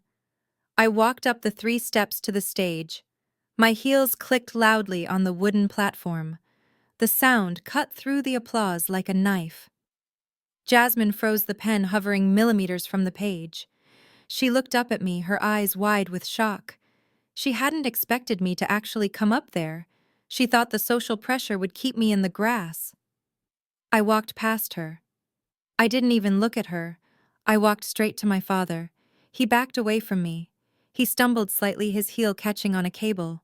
He looked at me with genuine fear now. The trance was broken. The performance was over. He was just an old man who had spent money he didn't have, and now the bill collector was standing in his face. I reached out and took the microphone from his hand. He didn't fight me. He let go. His hands were shaking too bad to hold it anyway. I turned to the crowd. The applause died instantly. It didn't taper off, it was severed. 300 people held their breath. The silence was absolute. I looked out at the sea of faces. I saw judgment. I saw curiosity. I saw the hungry eyes of people who loved a scandal as long as it wasn't theirs. I didn't smile. I didn't frown. I kept my face perfectly neutral. I was not the emotional daughter. I was the CEO. I was the person who signed the checks. "Excuse me for interrupting," I said, my voice calm and resonant, filling the garden. My mother stepped forward. She tried to grab my arm. "Nia, get down from here," she hissed. "You are embarrassing yourself. Get down before I call the police." I turned to her. I moved the microphone away from my mouth for a second, so only she could hear me. "You want to call the police, Mom? Go ahead. I have the receipts for the grand larceny you are attempting right now. Do you want to leave this party in a squad car, or do you want to shut up and let me finish?" My mother froze. The color drained from her face, leaving her makeup looking like a mask on a corpse. She stepped back. I raised the microphone again. "I apologize for the disruption," I continued addressing the guests. "It is a lovely speech my father gave. Very moving. The idea of legacy is important. Passing things down to the next generation is a noble goal." I paused. I looked at Brad. He was staring at his shoes. "However, there is a small administrative error that needs to be corrected before any signatures are placed on that document. You see, in order to gift a property, one must actually own the property." A ripple of whispers went through the crowd. "My sister Jasmine believes she is receiving a deed tonight," I said, gesturing to her. "She believes she is receiving a debt-free asset to start her new life, and my parents believe they have the right to give it to her." I looked at my father. He was staring at the floor, refusing to meet my gaze. "But there seems to be some confusion about the chain of title. There seems to be some confusion about who saved this house from foreclosure 5 years ago. There seems to be some confusion about who has paid every single mortgage payment, every property tax bill, and every insurance premium since 2019. I turned back to the crowd. "My family told you I couldn't be here tonight because I was having a mental health crisis. They told you I was in a facility. They told you I was a failure." I reached into my clutch. I pulled out the USB drive. "I am not having a crisis. I am having an audit." I walked over to the side of the stage. The AV technician was standing there looking terrified. He didn't know what to do. "Plug this in," I said, handing him the drive. He hesitated. He looked at my father. My father didn't move. He looked at Brad. Brad was busy trying to text someone, probably his lawyer. "Plug it in," I repeated, my voice sharp. "Unless you want to explain to the owner of the hotel why you aided and abetted a fraud." The technician took the drive. His hands were shaking. He plugged it into the laptop connected to the massive projection screen behind us. The image of my parents smiling on their wedding day 40 years ago flickered and vanished. The screen went black for a second. Then a new image appeared. It wasn't a photo. It was a document. It was a PDF, high resolution, crystal clear. At the top it read, "Notice of default and election to sell. Dated 5 years ago. Addressed to Calvin and Bernice Washington." The crowd gasped. Then the slide changed. The next document appeared. Assignment of mortgage. It showed the transfer of the debt. It showed the buyer, Nia Washington Holdings LLC. Then the next slide. A bank statement. It was a summary of transfers. From my personal business account to the account that paid the bills for the house. The total amount was highlighted in yellow at the bottom, $720,000. I heard my mother sob. It was a real sob this time. I walked back to the center of the stage. I stood in front of the giant screen. The numbers were projected onto my red dress like a second skin. I was wearing the proof. "My attorney, Mr. Henderson, has a few things to say about the document my sister was about to sign," I said. I pointed to the wings of the stage. Mr. Henderson stepped out from the shadows. He was wearing his gray suit, carrying his briefcase. He looked solemn. He looked like the executioner. He walked up the steps. He stood next to me. He didn't need a microphone. He just opened his briefcase. He took out a stack of papers. He looked at Brad. "Mr. Bradley," he said, his voice carrying through the silent garden. "I believe you have a document that belongs to my client. A waiver of interest." Brad didn't answer. "That document is a forgery," Mr. Henderson said, "and we have the handwriting analysis to prove it." The crowd erupted. It wasn't polite whispers anymore. It was chaos. I looked at Jasmine. She had dropped the pen. She was staring at the screen behind me, staring at the numbers. I leaned into the microphone one last time. Happy anniversary. Mom and Dad, I said, I hope you saved some money for a moving van because the eviction notice is being served on Monday. The projection screen behind me was 50 feet wide. It was designed to show heartwarming montages of a 40-year marriage set to sentimental music. It was designed to make people cry happy tears. But as the first document loaded, the only sound in the garden was the sharp intake of breath from 300 people simultaneously realizing they were witnessing a public execution. The image was grainy but legible. It was a scanned PDF of a notice of default from the county recorder's office dated 5 years ago. At the top, in bold black letters, it said, "Foreclosure imminent." Below that were the names of the property owners, Calvin and Bernice Washington. The amount owed was staggering. They were 6 months behind on payments. They were drowning. I stepped to the side so the guests could see it clearly. I wanted them to read the fine print. I wanted them to see the date. This is where the legacy actually stood 5 years ago, I said, my voice cutting through the night air. My father, Calvin, looked like he had been struck by lightning. He was staring up at the screen, his mouth agape. For years, he had successfully blocked this memory out. He had convinced himself that the financial trouble was just a minor hiccup, a temporary cash flow issue that he had solved with his business acumen. Seeing the document now looming over him like a tombstone shattered his delusion. "You promised," he whispered hoarsely. "You promised you would never speak of this." "I promised to save your dignity, Dad," I replied. "I promised to keep your secret as long as you treated me with respect. But tonight you tried to erase me. Tonight you tried to steal from me. So the statute of limitations on my silence has expired." I signaled to Mr. Henderson. He tapped the spacebar on the laptop. The slide changed. The next document was a deed in lieu of foreclosure, followed immediately by a purchase agreement. The buyer was listed clearly: Naya Washington Holdings, LLC. The purchase price was the full payoff amount of the defaulted loan plus $40,000 in back taxes. I pointed to the screen. "I didn't co-sign for this house," I said, addressing the crowd. "I bought it. I bought the debt. I bought the bricks. I bought the dirt we are standing on. My parents live here because I allow them to. They are tenants on a lease that costs them exactly $0 a month because I have been subsidizing their lifestyle for half a decade." My mother let out a strangled cry. She looked at her friends, at Mrs. Gable and the other society women. She saw the look in their eyes. It wasn't pity anymore. It was horror.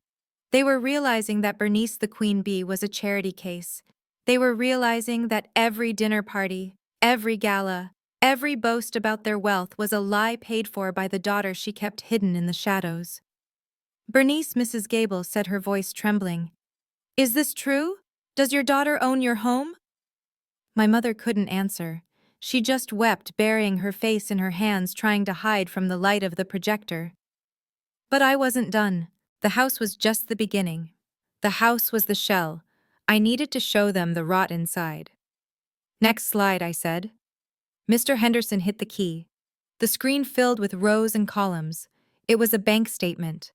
A consolidated summary of transfers from my primary business account to the joint family account I managed for them.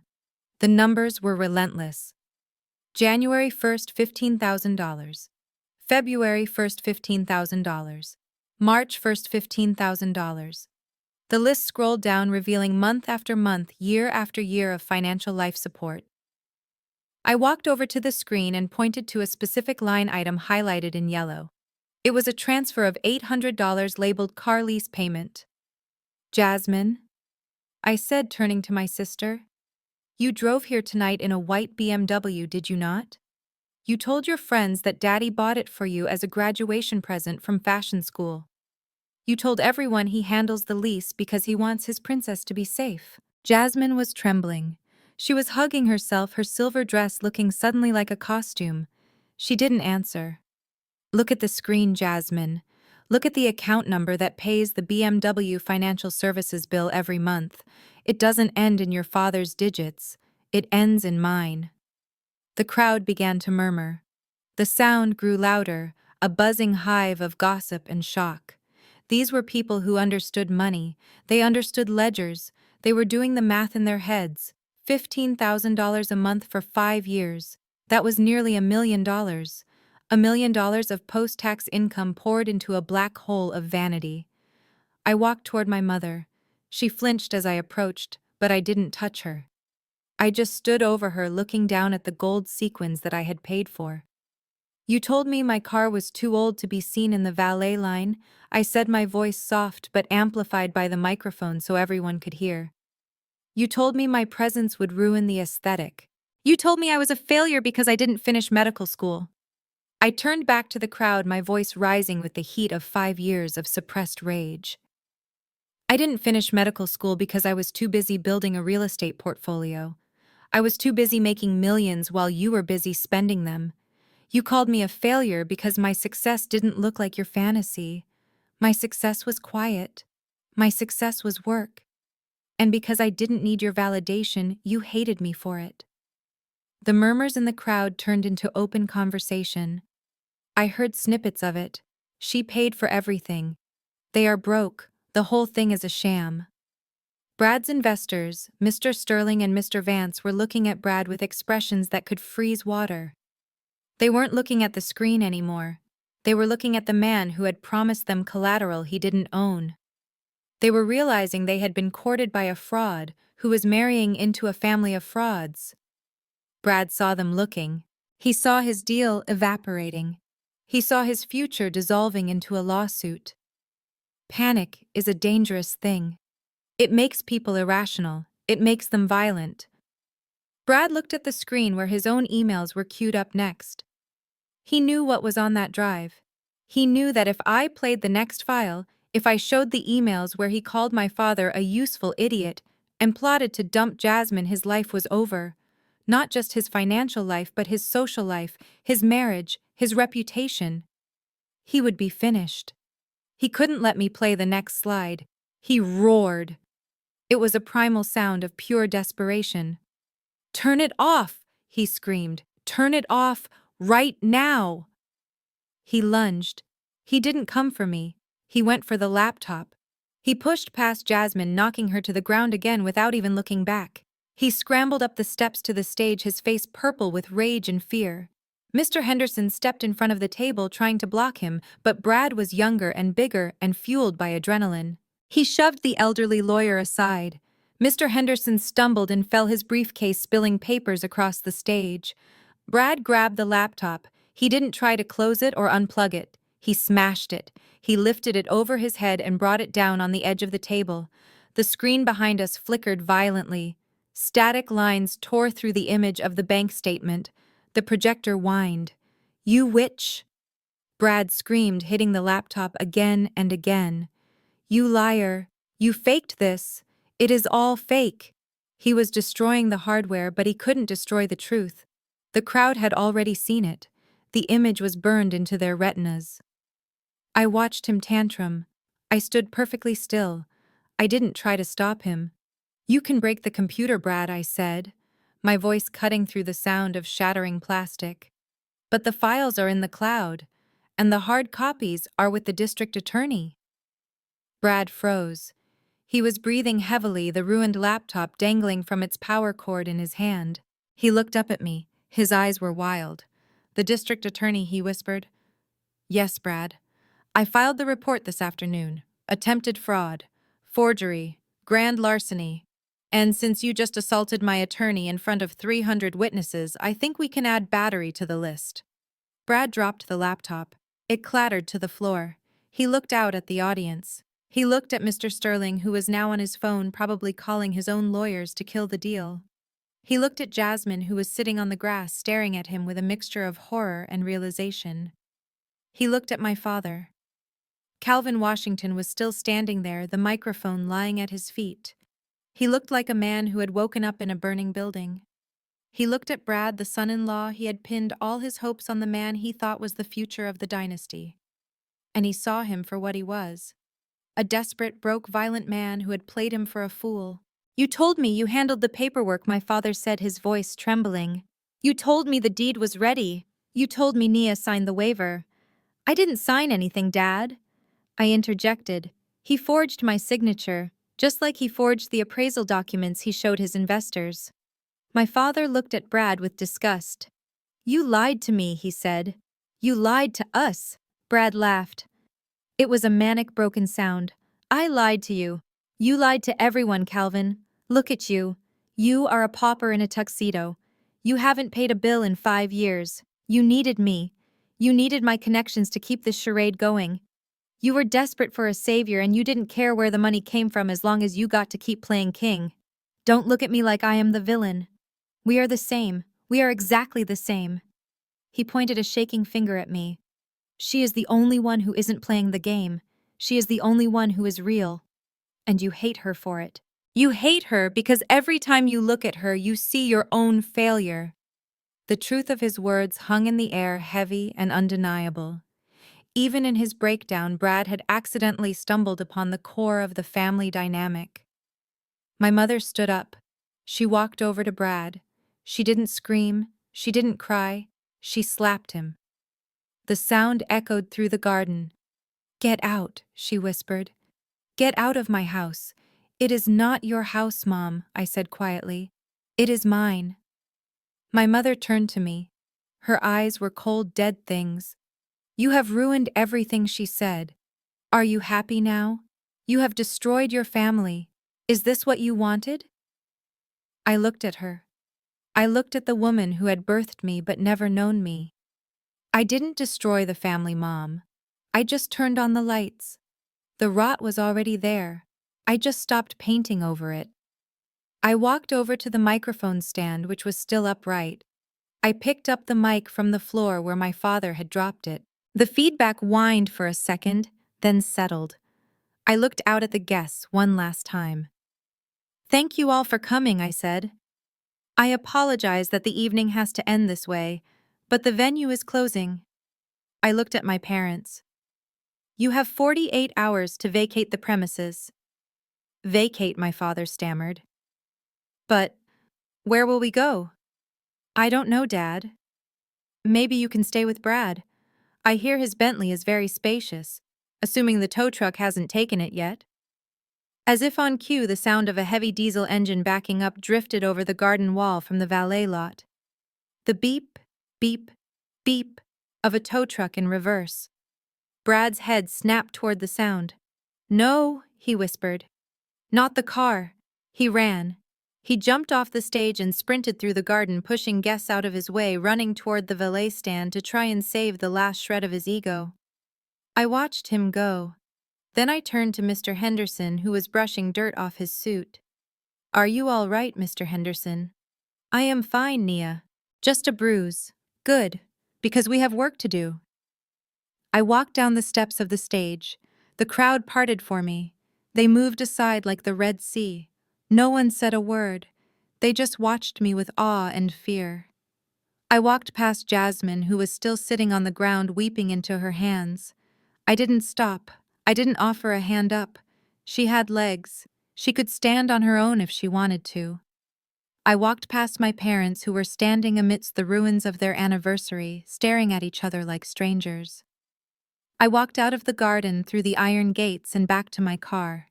The valet was waiting. He held the door open. Have a good night, ma'am. I looked back at the St. Regis. The lights were still twinkling. The flowers were still beautiful. But the party was over. It is a beautiful night, I said. I got in. I started the engine. And for the first time in 5 years, I drove away without looking back. Brad stood over the ruins of the laptop, his chest heaving like a cornered animal. He looked at the shattered plastic and the dark screen, and for a split second, he actually believed he had won. He thought that by breaking the messenger, he had killed the message. He straightened his jacket, trying to regain some semblance of the arrogance he had walked in with, but his eyes darted around the garden, searching for an exit that did not exist. You think that stops this? I asked, my voice calm, cutting through his heavy breathing. You think smashing a computer erases the internet? You are not just a thief, Brad. You are a dinosaur. I signaled to Mr. Henderson. The lawyer did not flinch. He reached into his briefcase and pulled out a tablet. He walked over to the AV technician who was cowering behind the speaker stack and handed him the device. The technician, terrified but smart, grabbed the HDMI cable that was dangling from the broken laptop and plugged it into the tablet. The massive screen behind us flickered to life again. The white light washed over Brad, making him look pale and sickly. He spun around, his eyes widening in horror as he realized the nightmare was not over. It was just changing chapters. I am not done with the receipts, Brad, I said, stepping closer to him. We have covered the theft, we have covered the fraud. Now, let us talk about the motivation. Let us talk about why you were so desperate to get your hands on this house tonight. Brad lunged at me again, but this time he was slower. He was exhausted by his own panic. I stepped to the side effortlessly, letting his momentum carry him past me. He stumbled and nearly fell off the stage, catching himself on the railing. He looked pathetic. A man who had built his entire identity on a foundation of lies, watching it all crumble in high definition. You see, everyone thinks you are marrying into the Washington family for the prestige, I said, addressing the crowd while keeping my eyes on Brad. They think you love my sister. They think you respect my parents. But I found something interesting when I bought the debt of your failing investment firm. I found your corporate email archives, and I found a folder marked Exit Strategy. The screen shifted. A new document appeared. It was an email thread. The timestamp was from 3 days ago. The recipient was not Jasmine. It was a woman named Chloe. The subject line was almost there. I watched as the guests squinted to read the text. I watched as the realization rippled through the crowd like a shockwave. Mrs. Gable covered her mouth. Mr. Sterling shook his head and turned his back, walking away toward the exit. He had seen enough. But I wanted my family to see it. I wanted them to read every word. I walked over to the screen and pointed to the highlighted text. Read it, Brad, I commanded. Read it to your wife. Read it to the in-laws you claim to love so much. Brad was shaking his head, muttering no over and over again. He looked like he was going to be sick. Fine, I said. I will read it for you. I turned to the text. Just wait a little longer, baby. The old idiots are signing the deed over on Friday night. As soon as the ink is dry, I am listing it. I already have a buyer lined up for a quick cash sale. We will get about 1.5 million. It is a dump, so that is the best we can do, but it is enough to get us to Europe. Once the cash hits the offshore account, I am filing for divorce, and we are gone. Jasmine won't know what hit her. The silence that followed was different from the silence before. It was not the silence of shock. It was the silence of death. It was the sound of a heart breaking in real time. I looked at Jasmine. She was still on the ground where Brad had shoved her. She was staring up at the screen, her eyes moving back and forth as she read the words over and over again. Her lips moved silently, forming the names. Old idiots. Dump. Divorce. She had spent her entire life believing she was the prize. She believed she was the beautiful one, the special one, the one who deserved the world on a silver platter. She had married Brad because he treated her like a trophy. Now she was realizing that to him, she was just a piggy bank he was waiting to smash open. Jasmine stood up. It was a slow, painful movement. Her silver dress was stained with grass and dirt. Her hair was falling out of its pins. She looked at Brad. Brad tried to smile. It was a ghastly expression, a rictus of terror. Baby, he stammered, holding out his hands. Baby, listen to me. That is fake.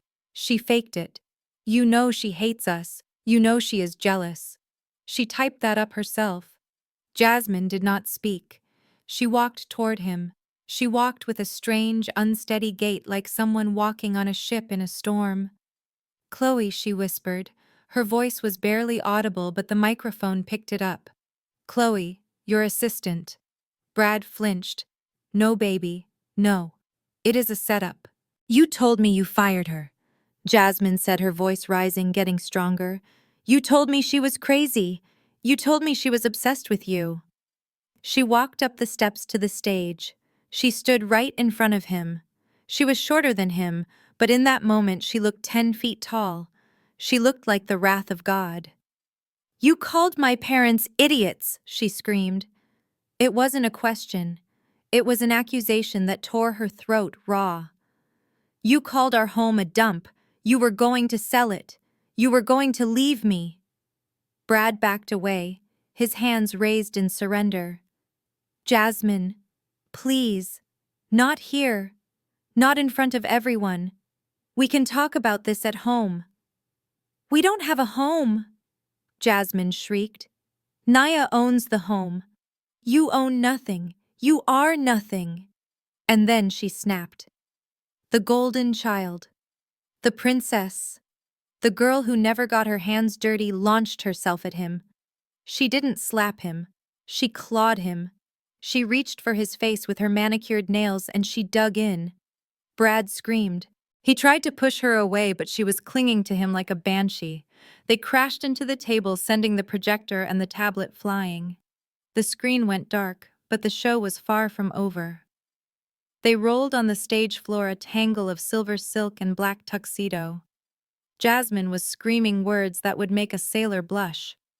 She was unleashing 29 years of entitlement and rage on the man who had played her for a fool. My mother, Bernice, fainted. It wasn't a delicate swoon like in the movies. She just folded. Her knees gave out, and she collapsed onto the grass in a heap of gold sequins. My father didn't even notice. He was staring at the stage, watching his daughter brawl with his son-in-law, watching the last shreds of his dignity evaporate into the night air. The guests were not looking away anymore. They were filming. I saw dozens of phones held high, capturing every second of the violence. This wasn't just a scandal, it was viral content. By morning, the Washington family would be famous, but not for the legacy they wanted. I stepped back from the chaos. I walked over to Mr. Henderson, who was watching the scene with a look of profound sadness. I think we are done here, I said. Not quite yet, Nia, he replied, pointing toward the entrance of the garden. Blue lights flashed against the trees. Sirens wailed, cutting through the sounds of Jasmine's screaming. The police were here. I had called them 20 minutes ago when I left my apartment. I told them there was a trespasser attempting to file fraudulent property documents. I told them I feared for my safety. 4 officers marched into the garden. They saw the brawl on the stage. They didn't hesitate. Police, break it up, one of them shouted. They rushed the stage. 2 officers grabbed Brad, pulling him off the floor. His face was bleeding. His shirt was torn. He looked wild. Get off me, he yelled, thrashing against their grip. She is crazy. Arrest her. 2 other officers restrained Jasmine. She was sobbing now, her energy spent. She slumped in their arms, a broken doll in a ruined dress. My father finally moved. He ran toward the police, waving his hands. Officers, officers, please. This is a misunderstanding. We are a respectable family. This is my anniversary party. One of the officers looked at my father, then looked at me standing calmly in my red dress. Are you the homeowner, ma'am? The officer asked me. Yes, officer, I said. Do you want to press charges? I looked at Brad. I looked at Jasmine. I looked at my parents. I looked at the wreckage of the party, the overturned tables, the shattered glass, the ruined reputation. For Brad, yes, I said. Trespassing, destruction of property, and attempted fraud. And the woman, the officer asked, nodding at Jasmine. I looked at my sister. She was looking at me through her tangled hair. Her eyes were pleading. She looked like the little girl who used to ask me to check under her bed for monsters. But she wasn't a little girl anymore. She was a woman who had plotted to steal my future. I didn't answer immediately. I let the silence hang there. I let her feel the weight of my power. Just remove them, I said finally. Get them off my property. All of them. The officers nodded. They began to drag Brad away. He was still screaming threats, still trying to blame everyone but himself. Jasmine was led away weeping. She didn't look at me again. She couldn't. My father stood alone in the center of the stage. He looked small. He looked old. He looked at me, and for the first time in my life, I saw him realize that he was not the main character in this story. I was. The police led Brad out through the garden gates, past the guests who were now silent and staring. The flashing lights painted the garden in strokes of red and blue. It was a tragedy. It was a farce. And it was the most satisfying moment of my life. The red and blue lights of the police cruisers strobed against the white stone of the St. Regis, creating a disco effect on the ruins of my parents' anniversary party. The music had stopped long ago, replaced by the squawk of police radios and the murmurs of a shocked crowd. I stood near the stage, my arms crossed against the night air, watching the empire of Calvin and Bernice Washington crumble into dust. My mother Bernice had spent 40 years perfecting the art of the dramatic feint. She used it to get out of arguments, she used it to garner sympathy at church, and she used it whenever a bill collector called the house while guests were over. But tonight, as the police handcuffed her son-in-law and her daughter screamed in the grass, her body simply gave up. It was not a performance. Her knees buckled, her eyes rolled back in her head. She collapsed onto the manicured lawn like a marionette whose strings had been cut. The gold sequins of her dress, which she had thought made her look like royalty, now just looked like cheap glitter in the dirt. "Dad," I said, my voice calm amidst the chaos. "Mom is down." My father Calvin looked at her. He looked at his wife lying prone on the ground, but he did not rush to her side. He did not call for a medic. Instead, he turned his back on her.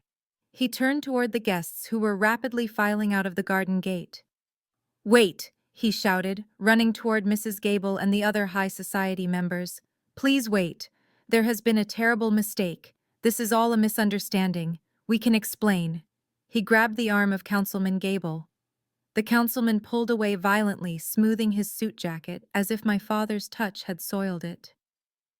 "Let go of me, Calvin," the councilman said, his voice dripping with disgust. "You are a fraud. You brought us here under false pretenses. You tried to sell a stolen house to investors in front of the city leadership. Do not speak to me again." "But it is not stolen." My father pleaded, sweat pouring down his face, mixing with his hair dye. "It is a family dispute. My daughter is confused. She is off her medication." I stepped forward. "I am not confused, Dad," I said loud enough for the councilman to hear. "And I am certainly not the one who needs medication. Check on your wife." My father looked at me with pure hatred. For a second I thought he might strike me. But then he looked around at the sea of phones recording him. He realized he was live. He realized the internet was watching. He deflated. His shoulders slumped, and the years seemed to crash down on him all at once. He walked over to my mother, who was beginning to stir, and sat down on the grass beside her, looking lost. The guests did not stop. They flowed out of the garden like water escaping a sinking ship. They stepped over the spilled champagne. They stepped around the overturned chairs. They didn't look back. The Washington name, which my parents had polished and protected like a diamond for 4 decades, was now worthless. It was mud. Meanwhile, near the service entrance, the police were having a harder time with Brad. Most people, when arrested, go quiet. They realize the game is up. But Brad was a narcissist, and narcissists never believe the rules apply to them. He was thrashing against the grip of 2 officers, screaming about his rights, screaming about his lawyers, screaming that he knew the mayor. "You cannot arrest me," he yelled, spitting blood from his lip where Jasmine had scratched him. "This is a civil matter. It is a property dispute. You have no jurisdiction." One of the officers, a sergeant I had spoken to earlier, tightened his grip on Brad's arm. "It stopped being a civil matter when you assaulted an officer of the court, son," the sergeant said, referring to Mr. Henderson. "And it stopped being a property dispute when Ms. Washington handed us the evidence of the wire transfers." Brad froze. He stopped struggling. "What wire transfers?" he whispered. I walked over to where they were holding him. I stood just out of reach of his kicking range. "The transfers from Jasmine's trust account, Brad," I said. "The account I set up for her 5 years ago. The one I put $50,000 in as a safety net. You drained it last week, didn't you? You transferred it to an offshore holding company to hide it from your creditors. Jasmine, who was being held by a female officer, let out a wail. You stole my money, she screamed. You stole my safety net. I didn't steal it, Brad stammered, looking from me to Jasmine. I invested it. I was going to double it. I was doing it for us, baby. You forged her signature on the withdrawal slip, I said. I have the bank alerts, Brad. I have the IP address logs. You did it from your work computer. That is wire fraud. That is identity theft. And since you crossed state lines to move the money, it is federal. Brad's face went slack. The fight went out of him. He realized that I hadn't just come for the house. I had come for everything. I had been watching him. I had been tracking him. I knew his sins better than he did. Get him out of here, I said to the sergeant. He is trespassing on my property. The officers marched him away. He didn't scream anymore. He dragged his feet, his expensive tuxedo shoes scuffing the pavement, his head hanging low. He looked like exactly what he was, a criminal in a costume. Jasmine watched him go. The fight had left her too. She sat down on a stone bench, her dress torn, her makeup ruined. She looked at me. Her eyes were swollen. She looked like a child who had woken up from a nightmare only to find the monster was real. Naya, she whispered, he took everything. I didn't answer her. Not yet. I turned back to the center of the garden. The guests were gone. The police were taking statements from Mr. Henderson near the gate. The staff were beginning to clean up, moving silently, avoiding eye contact with the family that had just imploded. It was just us now. The four of us. The nuclear family. My mother had managed to sit up. My father was helping her onto a chair. She looked old. The golden light of the stage had faded, leaving only the harsh security floods. Under that unforgiving light, I saw the wrinkles she tried so hard to hide. I saw the fear. She looked up and saw me standing there. Nia, she said, her voice trembling. I walked over to them. I stopped 5 feet away. I didn't cross the boundary. Nia, you have to stop this, she said, tears streaming down her face. Look at what you have done. Brad is gone. Jasmine is ruined. You have humiliated us in front of the whole city. Are you satisfied? Is this enough for you? I looked at her. I looked for a shred of accountability. I looked for a single moment where she might say she was sorry. It is not about my satisfaction, Mom, I said. It is about reality. You wanted a fantasy. You wanted to live in a castle you didn't own. You wanted to give away things that weren't yours. Reality just caught up with you. My father stood up. He tried to muster some of his old intimidation. He tried to puff out his chest. You ungrateful girl, he spat. We raised you. We fed you. And you treat us like enemies. You set us up. You let us plan this party knowing you were going to pull the rug out. You are cruel, Nia. You are cold. I laughed. It was a short, dry sound. I am cold, Dad. You are right. I am cold because I spent 5 years lighting myself on fire to keep you warm, and you complained about the smoke. I let you plan this party because I wanted you to have one last chance to do the right thing. I waited. I waited for you to tell Brad no.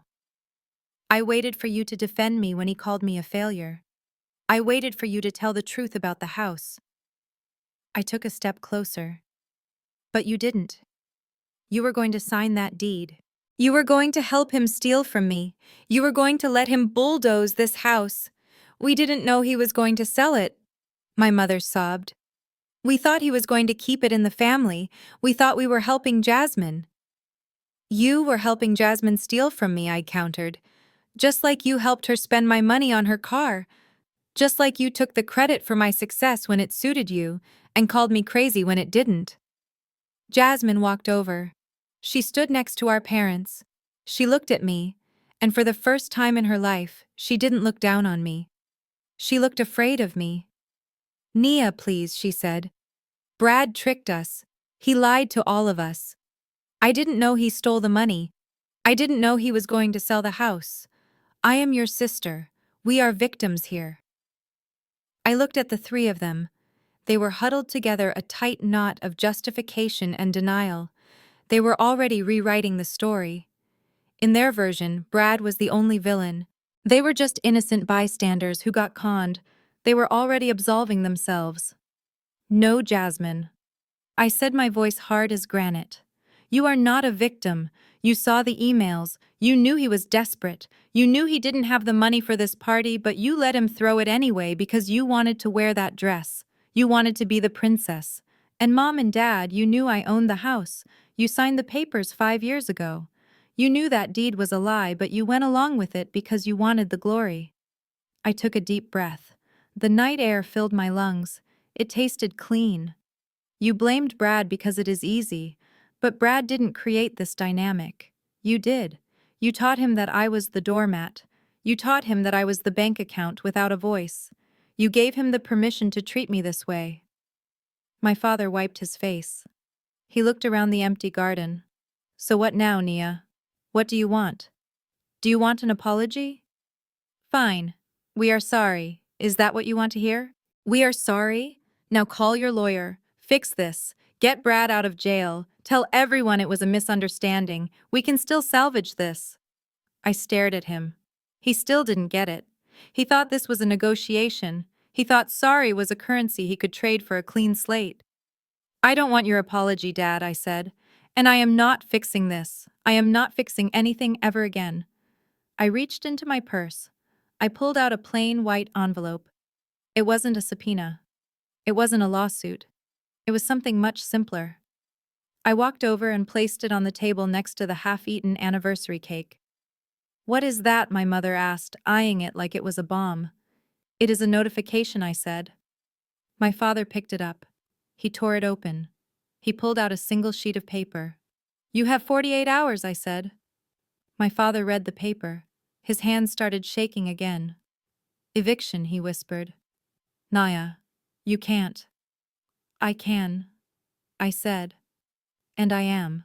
You have 48 hours to remove your personal belongings from the property. Anything left after Sunday at midnight will be considered abandoned and will be removed by a crew. But where will we go? My mother wailed. This is our home. We have lived here for 40 years.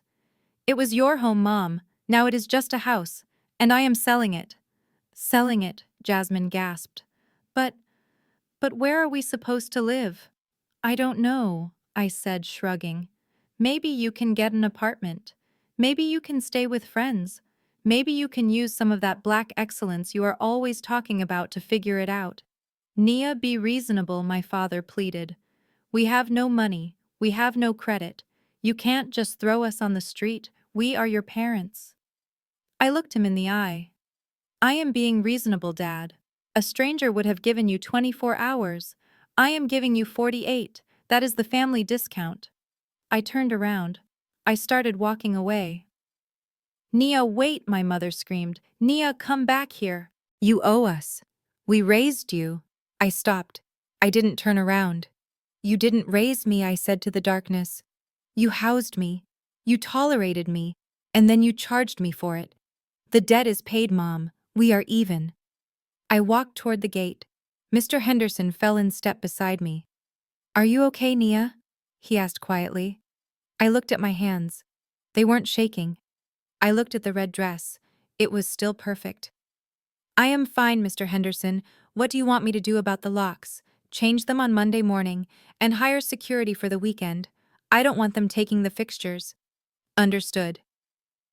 I walked out of the garden. I walked past the valet stand. My car was waiting. I got in. The leather seat was cold. I started the engine. I drove away from the St. Regis. I drove away from the screaming and the crying and the begging.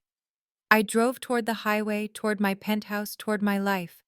I didn't turn on the radio. I just listened to the silence. It was the most beautiful sound I had ever heard. I stood there in the silence that followed my declaration. The garden lights were still humming a low electric buzz that seemed to vibrate against the tension in the air. My father held the single sheet of paper I had given him like it was a death warrant. His hands shook so violently that the paper rattled a dry, crinkling sound that seemed deafening in the quiet. 48 hours, I repeated, my voice devoid of any warmth. That is the timeline. The locks will be changed at midnight on Sunday. The security codes will be reset. Anything left inside the property after that time will be considered abandoned and hauled away by a junk removal service. I suggest you start packing now. My mother Bernice finally found her voice. It was thin and reedy, stripped of all its usual imperious command. Nia, you cannot be serious. This is our home. We have 40 years of memories here. You cannot just throw us out on the street like criminals. Where are we supposed to go? I looked at her, at the gold sequins that were now stained with grass and dirt from her faint. You can go wherever you want, Mom. That is the beauty of freedom. But you cannot stay here. I have a fiduciary responsibility to my holding company. This asset is non-performing. It has been a drain on the portfolio for 5 years. I am liquidating it. Asset, my father sputtered. Non-performing. You are talking about your childhood home like it is a stock option. You are talking about your parents like we are bad investments. You are bad investments, Dad, I said simply. I poured hundreds of thousands of dollars into maintaining your lifestyle. I paid for the illusion that you were still successful. And what was my return on investment? Disrespect. Lies. A conspiracy to defraud me of the very roof over your heads.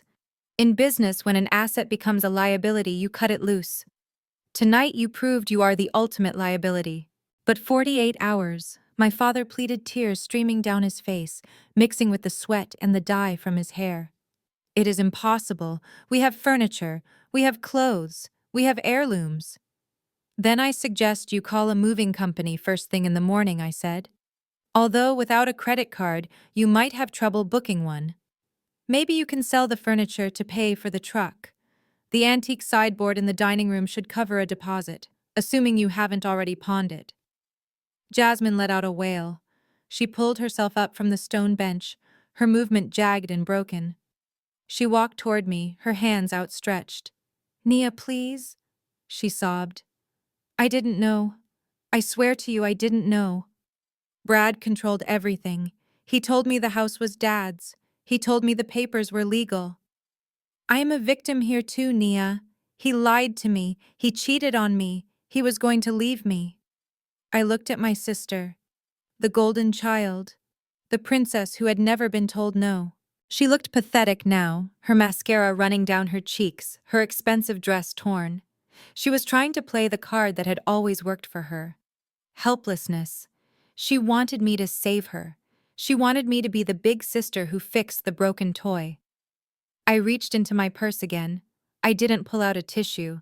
I pulled out my phone. You didn't know, I asked, my voice dangerously soft. You didn't know he was a con artist. You didn't know he was planning to leave you. No, she cried, shaking her head wildly. I loved him. I thought he loved me. I thought we were building a future. I tapped the screen of my phone. I opened a folder of screenshots I had saved from the cloud server. Stop lying, Jasmine. It is too late for that. I held the phone up to her face. It was a screenshot of a text message thread.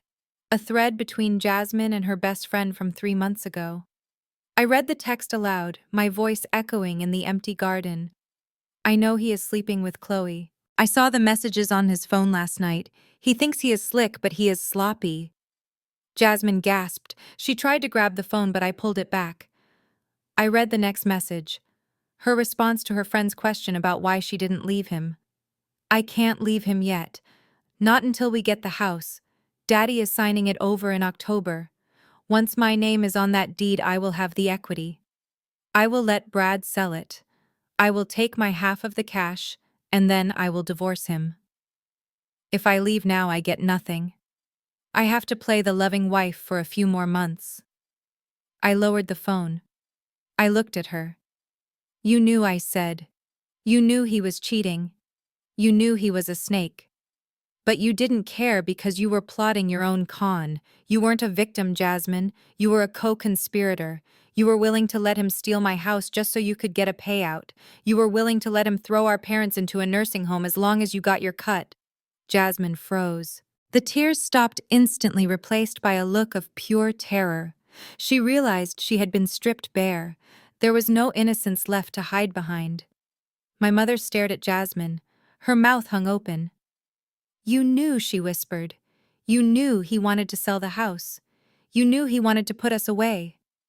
Jasmine turned on her defensive and cornered. I had to look out for myself, Mom, she screamed. You and Dad are broke. You have nothing. What was I supposed to do? Go down with the ship. I needed a parachute. Brad was the only way out. You were going to sell us out. My father said, his voice trembling with betrayal. We gave you everything. We bought you that car. We bought you that dress. You didn't buy anything, Jasmine spat. Nia bought it. Nia paid for everything. You just pretended. You are just as fake as Brad. You groomed me to be a trophy, and then you got mad when I tried to win the game. Enough, I said, cutting through their bickering. I don't care who betrayed who. It doesn't matter anymore. I looked at Jasmine. The car lease is canceled effective tomorrow, I said. The credit cards are canceled. The allowance is gone. You are 29 years old, Jasmine. It is time you got a job. I hear the mall is hiring for the holidays. You have experience with clothes. Maybe you can fold sweaters. Nia, you can't, Jasmine shrieked. I have no money. I have no skills. Then you better learn fast, I said. Because the free ride is over. The Bank of Nia is closed permanently. I turned to leave. I had said what needed to be said. I had delivered the sentence. Wait!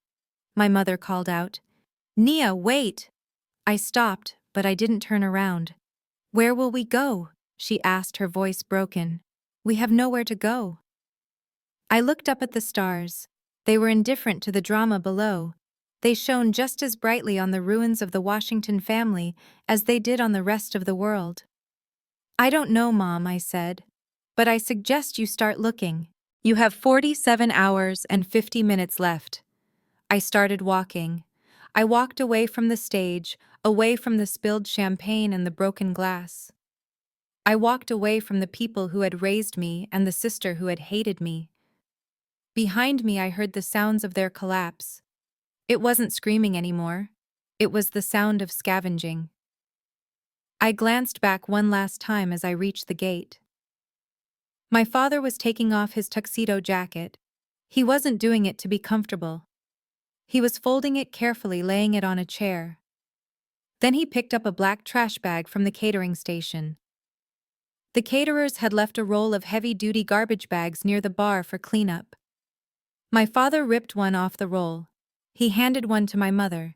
He handed one to Jasmine. They stood there in their finery in the ruins of their $1 million party, holding plastic trash bags. Start packing the silver, my father said, his voice dull and lifeless. And the crystal. We can sell it. We need cash for a motel. My mother, the woman who had spent 40 years curating an image of perfection, bent down. She picked up a silver fork from the grass. She wiped the dirt off it with the hem of her gold-sequined dress. She dropped it into the black plastic bag. Clink. It was the sound of the end. Jasmine didn't move at first. She just stood there staring at the bag in her hand. Then slowly she reached up and took off her diamond earrings. She dropped them into the bag. Then her necklace. Then her bracelet. She was stripping herself of the costume. She was preparing for the exit. I watched them for a moment longer. 3 silhouettes under the harsh security lights filling trash bags with the remnants of a life they hadn't earned. It was a pathetic sight. It was a tragic sight. But it wasn't my problem anymore. I walked out of the gate. The valet brought my Porsche around. The engine purred, a sound of power and freedom. I got in. I adjusted the mirror. I didn't see my parents in the reflection. I didn't see my sister. I only see the road ahead. I drove away into the night, leaving the St. Regis behind, leaving the lies behind, leaving the Washington dynasty in the only place it belonged, the trash. 6 months have passed since the night I walked out of the St. Regis in a red dress and left my family standing in the ruins of their reputation.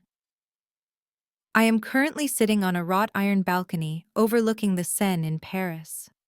The morning light is hitting the water, turning it a soft gold that matches the rim of my coffee cup.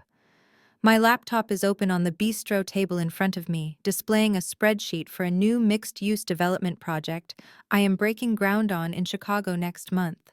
I am not running away. I am expanding. Since that night, my business has doubled. It turns out that when you stop pouring $15,000 a month into a black hole of ungrateful relatives, you have a lot more capital to invest in your own future. I have hired 5 new staff members, including a new personal assistant, because Sarah was promoted to director of operations. I am no longer the woman in the shadows quietly fixing mistakes. I am the name on the door. The air here is different. It is lighter. For 34 years, I walked around with the invisible weight on my shoulders, a burden of expectation and debt that was never mine to carry. Now I breathe easy. I wake up without checking my phone for emergency texts about unpaid bills. I go to sleep without wondering if my parents are going to lose the roof over their heads because I already solved that problem permanently. While I am enjoying the European spring, the winter has come hard for the Washington dynasty back in the States. I do not check up on them directly, but news travels. In the age of the internet, nothing stays buried, especially not a scandal as juicy as the one that unfolded at the Sapphire Jubilee. Brad is currently a resident of the Federal Correctional Institution in Otisville. It turns out that forging a signature on a property deed was just the tip of the iceberg. Once the district attorney started digging, they found a labyrinth of Ponzi schemes, wire fraud, and embezzlement. He had been stealing from his clients for years to fund the leasing of Bentleys and the buying of designer suits. The investors he tried to impress at the anniversary party were the first ones to testify against him. He got 8 years. Jasmine filed for divorce the day after his sentencing, but since she was listed as a co-conspirator on several of his shell accounts, her assets were frozen too. Jasmine is learning what the real world looks like for a woman with no degree, no skills, and a resume that consists entirely of spending other people's money. I heard from a mutual acquaintance that she is working double shifts at a diner in downtown Atlanta. She is not the hostess. She is a server. She wears a polyester uniform and comfortable shoes because she is on her feet for 10 hours a day.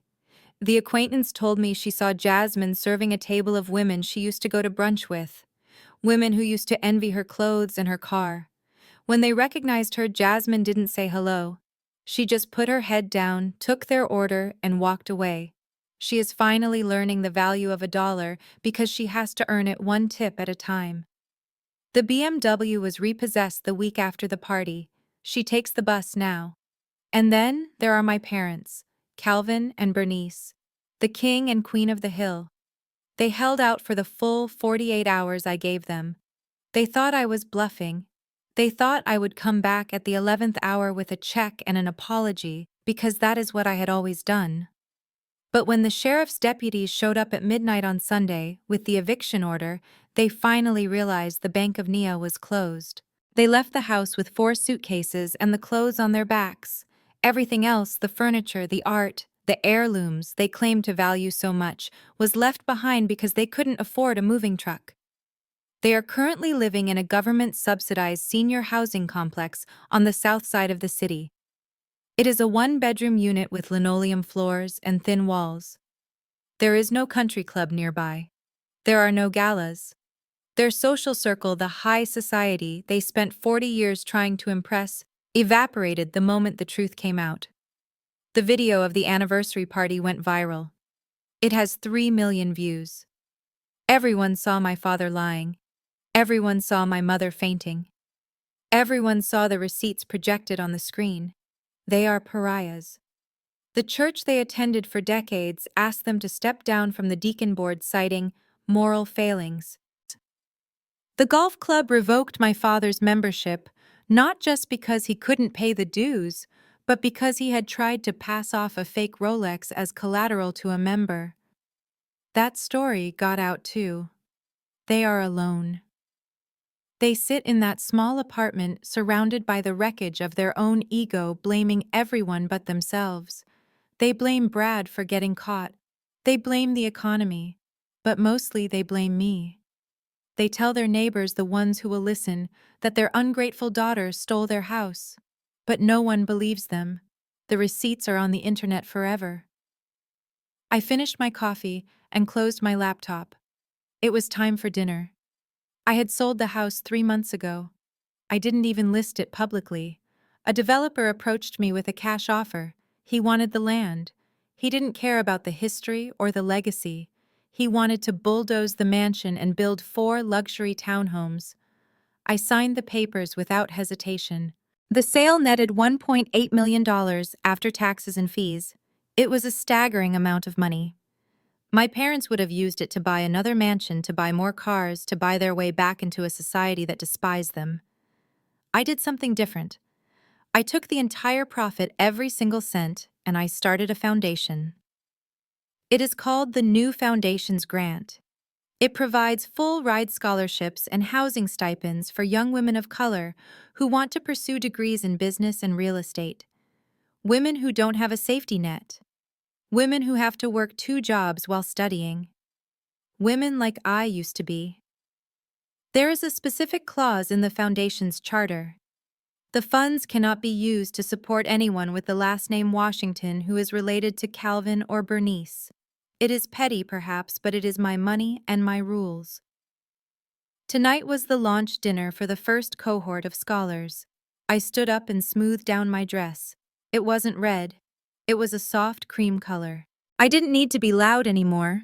I didn't need to scream for attention. I took a cab to a small, elegant restaurant in the 7th arrondissement.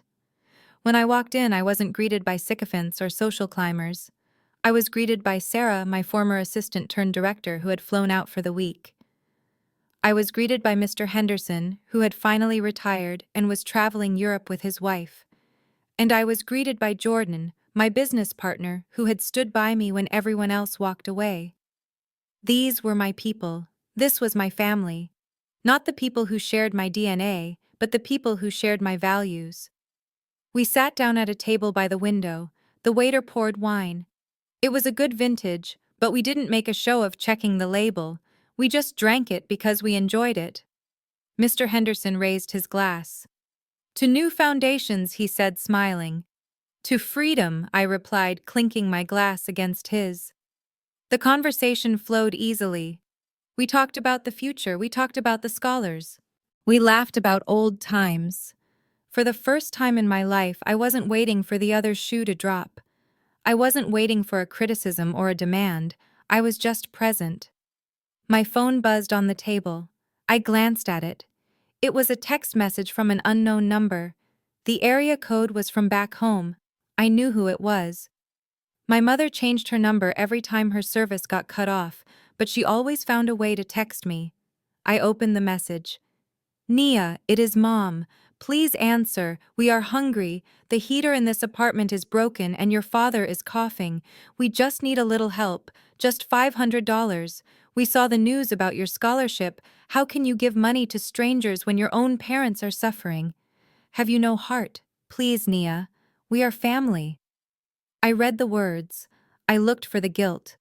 I waited for that old familiar ache in my chest that used to send me scrambling to fix their problems. It didn't come. Instead, I felt a profound sense of detachment. They were hungry because they refused to work. The heater was broken because they lived in a building they hadn't maintained. They were suffering because for 40 years they had planted seeds of selfishness, and now they were eating the harvest. I had a heart. My heart was sitting at this table laughing with my friends. My heart was in the bank account of the 18-year-old girl who was going to college next fall because of my grant. My heart was full. I didn't reply. I didn't type out a justification. I didn't explain that I had already given them everything I had to give. I pressed the info button on the message. I scrolled down to the bottom of the screen. Block this caller. I tapped it. Block contact. I tapped yes. I put the phone back in my purse face down. Jordan looked at me. He saw the small smile playing on my lips. "Everything okay, Nia?" "Everything is perfect," I said. I picked up my wine glass. I looked out at the lights of the Eiffel Tower sparkling in the distance. I wasn't the daughter who wasn't good enough anymore. I wasn't the failure. I wasn't the bank. I was Nia Washington. And for the first time in my life, I belonged to myself. I took a sip of the wine. It tasted like victory. Nia's journey teaches us a brutal but necessary truth: you cannot buy respect from people who are committed to using you. For years, she dimmed her own light and sacrificed her dignity to support a family that viewed her only as a resource, not a daughter. Her story is a powerful reminder that self-worth is non-negotiable and that family is defined by mutual love and respect, not just DNA. True freedom begins the moment you stop seeking validation from those who drain you and start investing in your own peace. Sometimes walking away is the only way to win. If this story inspired you to set boundaries and reclaim your power, please hit the like button, subscribe, and share your own experiences in the comments below.